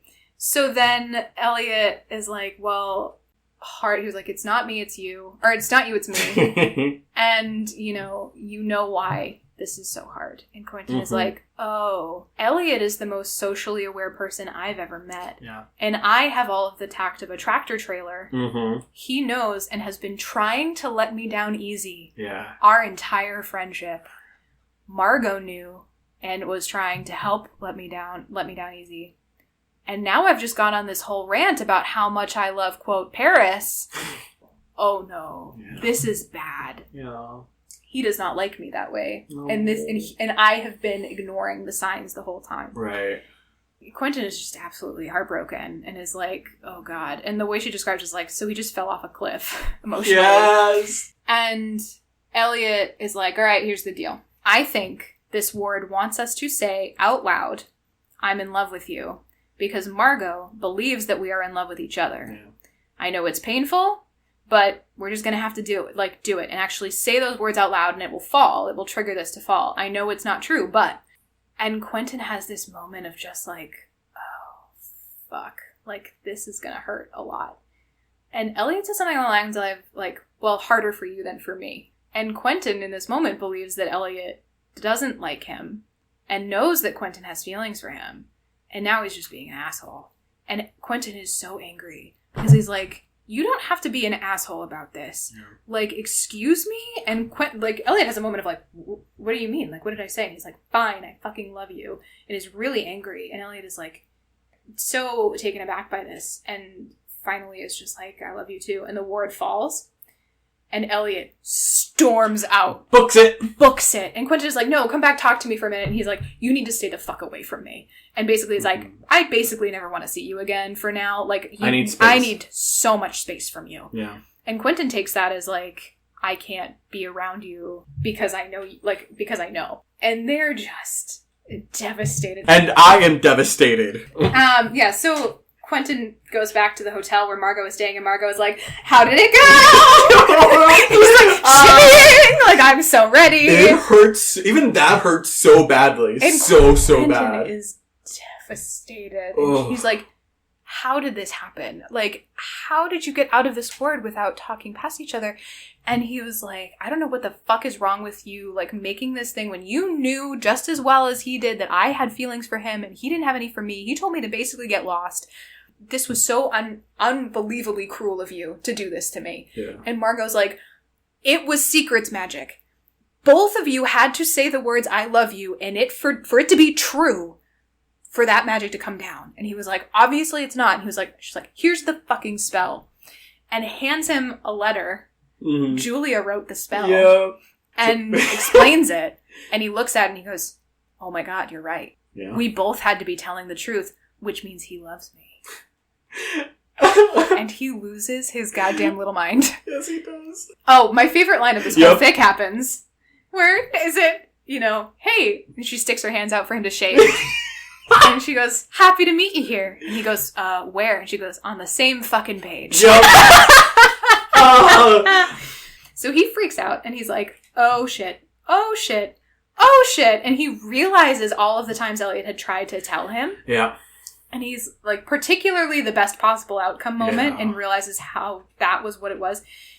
Tells Margot about the kiss that happened, because Margot didn't know about that. Elliot had never told her. Right. And Margot's like, this isn't good. Like, this is bad. And he was like, I'm so stupid. Like, I'm such an idiot. And she's like, you have to stop putting yourself down, because that's part of this. Like, your insecurity issues is part of what's making this hard for you to take in. But, like, Elliot thinks the world of you, and always has. And, like... this is fixable. You have to go fix this. So he basically takes a guidebook of Paris and is like, I'm gonna go! And like runs out the door. Yeah, to this after party at this museum. Yeah. An hour away, and he runs the whole way. Yeah, and he runs the whole way. So he like runs back into Margot and is like, wait, where is this museum? And she's like, you're gonna fucking figure it out. And he goes, okay, and like runs. Quentin finds Elliot drinking at a bar. Yep. And this after party alone in a corner. Yep. And he walks up to him and he's like, we have to talk. And Elliot's like, I asked you for one fucking thing. And that was space. Get away from me. And Quentin is like, no. I've talked to Margot. Like, you have to hear me out. And he's like, you have 30 seconds. And he's not about it. Nope. And Quentin kind of stumbles through it. And Elliot is like, are you going to spend all 30 seconds stammering like you normally do? Are you ever going to like get the balls to say something? Which is like going for the jugular. Like, he knows Quentin. He knows how to shut him down. Yeah. And Quentin is like, literally has a moment, he was like, you know, when Elliot wants to shut you down, he goes for the throat. Mm-hmm. And he can't get the words out. Ooh, when he wanted to slash your throat, Elliot wielded a knife expertly. Yeah. And Elliot kind of knows that and, like, shuts him down and is like, Quentin is like, the spell was really secrets. And Elliot was like, no, it wasn't. I know it wasn't. What are you implying here? Like, your 30 seconds are up. And goes to fully walk away from him. Mm-hmm. And Quentin goes, Sunshine. I'm in love with you. And Elliot stops cold and is like, what the fuck did you just say? He's like, I'm in love with you. I have to read the sentence. The words hit Elliot's retreating form like Hemingway's bankruptcy. Gradually. Then suddenly. Then all at once. Incredible. And Elliot turns around and is like, and Quentin is like, look, when I said I love you there and right back in the ward and right now, I meant it. I mean it. And he lays himself on the line. Oh, absolutely lays himself out. He's so brave. And Elliot short circuits. Yes, he breaks. He just breaks him. He just does. He literally is like, what? He says, yeah, I just blacked out a little. I'm sorry. What? Which is like, and Quentin is like genuinely unsure if that was supposed to be a quip or not. And he like, it's actually leaning towards it not being a quip. Like he literally blacks out for a minute. And they realize that they were talking past each other. And that they had both thought the other knew. Yeah. And they didn't. So they have to like reframe everything the other person had done to be like, wait, you didn't know. So under that, like, construct, mm-hmm. your actions take on a whole different meaning. And they have to hash out a lot of what happened. A lot. Well, there's a long time where Elliot is processing, and he doesn't give Quentin any information about whether or not he's still interested in him. Yeah, he doesn't say it back for a period. Yeah, and Quentin is, like, just getting quieter and smaller and, like, retreating into himself and being like, you know, this isn't looking good. Like, I might have missed my chance because I was such an ostrich about this. And the thing that kind of actually makes them really talk about it is that moment when Elliot was drunk and kissed him. And he was like, what did you think that was? Like, do you think I was just asking you to, like, come braid my hair? And Quentin was like, I thought you were too drunk to say yes. And Elliot, like, throws at him, like, this isn't a, you know, sexual assault PSA. Mm-hmm. Like, I clearly wanted it. And Quentin was like, no, like... first of all, you were too drunk to say yes. Second of all, it wouldn't have been the first time that you had a drunken tryst with somebody and it meant nothing. And Elliot was like, don't throw that shit at me. Like, I will never apologize for who I am. I'm now dealing with the fact that what I thought was a rejection apparently fucking wasn't. And, like, that was a big moment for me. And I was hurting a lot from that. And Quentin's like, I'm not saying I'm sorry for, you know, doing the right thing here. But Elliot's like, whatever. So when Elliot had said in the word, oh, it's easy for you, it's because he thought Quentin didn't have any feelings for him. Right, so it'd be easy to just say the word. So it was so harmful. Yeah. And then Elliot is like, oh, fuck, that was so, like, what do you think of me? That I said that to you. Oh, yeah. And Quentin just gets even smaller and, like, quieter and is like, I might have overreacted a little bit, but he was so hurt by that. I'm in such pain right now. They had to, just reliving it. I know. They have to, like, and Elliot is like, oh my God, I'm so sorry. Like, if I had known. And they both start to apologize to each other, and Elliot is like, no. Like, don't apologize. Like, stop apologizing. And then they're like, well, we clearly need to work on our communication skills, but how? And Quentin's like, okay, well, how do you feel about me? Can you say it out loud? And then another character comes and interrupts them as Elliot is about to, like, you know, actually say what he feels. And they just kind of lose it. They get a fit of the church giggles, as I would say. And It's just been such a crazy fucking day that they both kind of lose it a little bit, and then they, like, fully walk away from her. And they're like, nope, we're done. So they go upstairs where it's quieter, and that's where they really hash it out. Make out a lot. They make out a lot, and it's really, like, monumental or whatever, and Elliot is really, really happy. So Quentin realizes that the drink that Elliot's been drinking this whole time is actually, like, a broken heart, like, potion kind of thing. And Quentin's like, I need to apologize to you for hurting you, even if I didn't know it. And Elliot's like, it's fine. He's like, it's really not. Like, how could I have done this? And he's like, I must be really fucking broken if I couldn't even, you know, realize. And Elliot's like, no, we're the same, because I thought the same of you. And Quentin's like, no, like, do you remember the conversation where I said this was the best possible outcome? And Elliot clearly remembers that. Yep. And is like, yeah, I didn't love that. And Quentin is like, I figured that was the best possible outcome for this scenario, because why would you ever choose me? And Elliot has a moment of like, what? Like, because you're the best person I know. Like, and he loves him so much. And he gets angry. Gets really angry that Quentin would think of himself, and he's like, all right, moment over. We're going to talk about how you need to stop looking down on yourself like this, because I think the fucking world of you. And it's not a compliment to me when you put yourself down like that. And Quentin is like, I'm sorry. I don't know what to do with this. I've never done this. Like, I don't know what it is. And Elliot's like, well, then just let me tell you every day how much I love you. And Quentin kind of makes a joke out of it, and he's like, nope, I'm going to do it. So they have that moment, and then Quentin makes Elliot cop to using Guillermo to try to make him jealous. And Elliot's like, you having a boyfriend was a big fucking wake-up call for me, and I wanted to see if me having a boyfriend would make you jealous in return. And he was like, you cannot play with me like this. You cannot play games. And Elliot pushes back on it first. He's like, it's not a game. And then he was like, okay. Because he realizes to Quentin it is. Yeah. So they hash all that out, and then they kiss, and Elliot's like, all right, they kind of settle through their conversation, and then Elliot's like, well, what now? And Quentin starts going, well, I guess we should have a really in-depth discussion about terms and what we want long-term. And Elliot was like, no, where are we banging? Which is like such a great... Absolutely. Such a great moment. And Quentin's like, we could go back to the hotel. Nope, both of our hotel rooms have people in them. We could, why don't we go home? And Elliot's like, we're in Paris. You don't want to go get like a shitty motel room in Paris? And he's like, I want to be in your bed.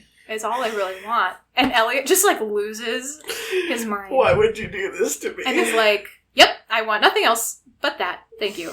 And so they go home and they bang. It feels wrong calling it that. Like, they really just sort of like have a deeply loving... It fades to black. And you don't really see what they do, but it's implied that they have like really sexual intense relations. Sex, yeah, but deeply emotional sex, which after a lot of pining and hurt and all that kind of stuff. So it's quite the release of emotion for them. Okay, thanks for taking over that part, Erin. You're welcome. I think I can. Can you wrap it up? I might be able to close this out. Great. After that, shortly thereafter, the main problem has been resolved. Now they are together, and they're still working through a few things, but. It's all cutesy. There's PDA and stuff. They then have to deal with what Julia and Margot did to them with the secrets magic, because it was very, traumatic to both of them. Right. It was deeply manipulative. And despite the fact that it was done with their interests at heart, it was still fucked up. So they could have destroyed them. They almost did. They destroyed me. Yeah. Well, they could have truly destroyed any remaining hope of a relationship. Yeah. Absolutely. And so they, Julia has a conversation with them, and she and Elliot start to really go at it and have this fight, and Julia being like, I'm not going to apologize because obviously it worked out, and I was doing what I thought was right, and all of this stuff, and Elliot was really angry and just fighting around Julia, you have no right to do that, and all this stuff, and Quentin has to tell Julia, I know you did it, your heart was in the right place, but things got really bad before they started to get better. Mm-hmm. And Julia deflates, and she doesn't know exactly what happened, but kind of understands the gist. And apologized and said, I'm sorry, I shouldn't have done it that way. Mm-hmm. And Elliot, kind of takes that and, okay. Mm-hmm. And for now, they're on thin ice, him, Elliot and Julia, but that's okay. Mm-hmm. And Margot comes back, and Elliot and Margot have this whole, it's not even, an actual argument. Elliot is throwing all these things at her, and... What does Margot do? She brings her own version of Julia's note. That's right. She gives Elliot a note, and it's framed in such a loving way. And she gives the note. She tells Elliot, I wrote a note when Julia wrote a note for Quentin, and I wrote one as well. And she has tears in her eyes, and her eyes are red, and she gives it to Elliot, and Elliot just stares at it. Yeah, and it says, and I quote, "Don't cock out, motherfucker." That's it. With a doodle of a giant penis with what was the Eiffel Tower for scale. Yeah. And that's the thing that, reconciles their friendship, basically. Yeah, and Elliot then is You're doing my laundry for a month. My terms, with my spells, the way I want it. Yeah. And she throws back 2 weeks. And they settle on 3. Yeah. And then they hug it out. And they're fine. And they're fine. And it absolutely 100% shows where that miscommunication comes from. Yeah. For Quentin and Elliot. Because Quentin and Julia had to, like, actually use words and hash out every feeling that they had. And they had a moment where they're like, we might have to talk through this a couple of more times to really, like, get past this. Yeah. They have this, like, really emotionally vulnerable but, like, straightforward conversation. Right. Quentin can't even fucking understand what's happening with Elliot and Margot because it's not verbal. Right. Like, they do not talk about it. They just know each other, and like they just are like, okay, this great, and then they're done, and then they are back to normal. Like they're back to totally cool. And I was like, oh, this is what it's getting at when they're talking about communication being so difficult. Because like Elliot was like, I don't want to do that with Julia. Like it actually didn't help him to talk things out with Julia. No, right. But he was able to resolve things with Margot right away. Yeah. Because they have this language of, you know, care and understanding that they don't really have to do things that way. But it's so funny because Quentin is like, wait, is it better now? And they're like, yeah, we're good. And he's like, how? Yep. He didn't talk about anything. Yeah, and then from there on, the fic delivers on the rom-comness of it all. Like, it takes 14 chapters to get there. Fucking hell. And they get together. They get together. You know, they go to some parties together as a couple, and Quentin kind of comes into his own. Todd has to make his apology tour for the dinner. For the dinner. And he was like, I still don't... He comes up to Quentin and Elliot, and Elliot's like, I don't want to talk to you. And Todd's like, well, I owe you an apology. I already apologized to Margot. I still don't think you deserve Quentin. And Elliot goes, yeah, I fucking know that, Todd. Like, I don't deserve him. And he's like, as long as you know that, we're good. And they kind of settle the score. Yeah. Quentin and Todd have a conversation where Todd is like, I'm so proud of you for getting through this year. Like, I hope you know that not everybody gets a student guide when they show up. And Quentin is like, yeah, it's only for the vulnerable ones, right? And he was like, yeah, I didn't want to come out and say it, but like, that's basically what it is. And he's like, well, I figured it wasn't because I was so self-assured. And Todd was like, well, I'm really proud of you. And they have this really great moment of friendship. One of the things I love about her writing is that she always does her chapters, and then she does a coda and an epilogue. The coda and the epilogue are each longer than regular chapters, which is not what a coda is supposed to be. Nope. And it makes me so happy, because it's like its own novel. I went to sleep before the coda, because I was like, great, I can wake up tomorrow and think, like, that was the point where I was like, they are in bed, they are cuddling, tomorrow morning I will wake up and I can be happy. Great. Yeah. No. Holy shit, it took like 3 hours, literally, for me to finish reading the coda and the fucking epilogue. Yeah, they're super long. Oh, the coda is everything that we just talked about. Yeah, so that's the end of the fic proper, and then the epilogue is essentially vignettes of the next year, of Quentin's second year, and of Elliot and Margot's senior year. Mm-hmm. And a lot of things happen, but, like, there's so much to talk about, but it's all really, like, not small things, but just small windows, slice of life, essentially. Right. So read that if you're reading this, because you'll need it. Nice little medicine. Yeah, it sort of wraps up, and they sort of figure out what their next steps are. And it ends with them, you know, Elliot getting an offer to go work at a museum in London. Yeah. And him basically saying, I'm not going to take it. I'm going to move to New York with Margot. We're going to have our lives close by. I'm not going to leave you. And Quentin is like, you're being a chicken shit right now. Yeah. Like, he was like, no. And Elliot's like, I'm trying to be selfless, you fucker. Like, I'm trying to prioritize you. And he was like, no, you're running away, which is something that you do. And I'm not going to let you do it. If you have to go start our lives and I have to come find you later, then that's what we're going to do. But you are not going to walk away from something that could be really good for you, only to resent me for it in 3 years. And Elliot's like, okay, so they decide that that's what they're going to do. And that's sort of the next step. You know, that's where it kind of ends. This chapter of it closes on, Elliot has graduated. Quentin is moving forwards towards the end of his time at Bright Bills. They are figuring out what's next. Yes. And that's the end of it. Oh, no, I thought it was good. I'm gonna fucking murder you. Can you imagine if you were like 2.1? No, I'd be like a 2.8. I hate you.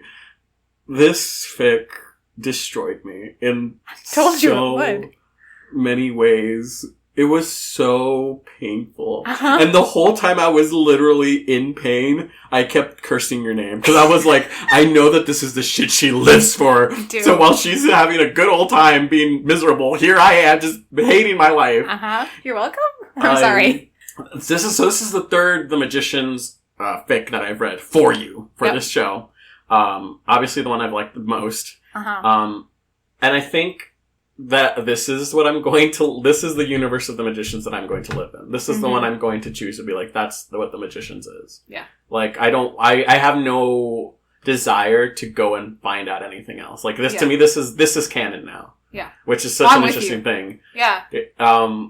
I loved all the characters, Mhm. like, despite not knowing them, like, because they're written so well, and like you said, they're all individuals, and they all have their own relationship to each other, and how they interact is very true to who they are as a person. And I don't know about, like, canon or anything else, but, like, who they are in this narrative. The way that Margot reacts to something that Julia says is accurate. The way that Elliot reacts to something that Quentin does is super accurate to his characterization. And that world building is incredible and phenomenal. And this is also one of those fics that just nails the fucking narrative for me, where it's like a good amount of action, of things actually happening, as well as a great amount of dialogue. And it's so good. This is one of my favorite fics that I've ever read. Wow. And I hate you for it. You're welcome. Sorry. Yeah, So what would you rate it out of 5? 4.3. I'm kidding. It's a 5. Yeah! I have 2! I just really love winning, guys. Although I wish this is higher than Little Numbers. Oh, really? Yes, absolutely, 100%. I would agree. There's something to be said about a fic when you're finished. Even my favorite fics of all time, I feel like I'm good. Like, once I'm finished, I'm done, and I feel, like, satisfied, and I'm like, okay, I'm good to, like, take a moment to breathe, and then I'll move on to something else.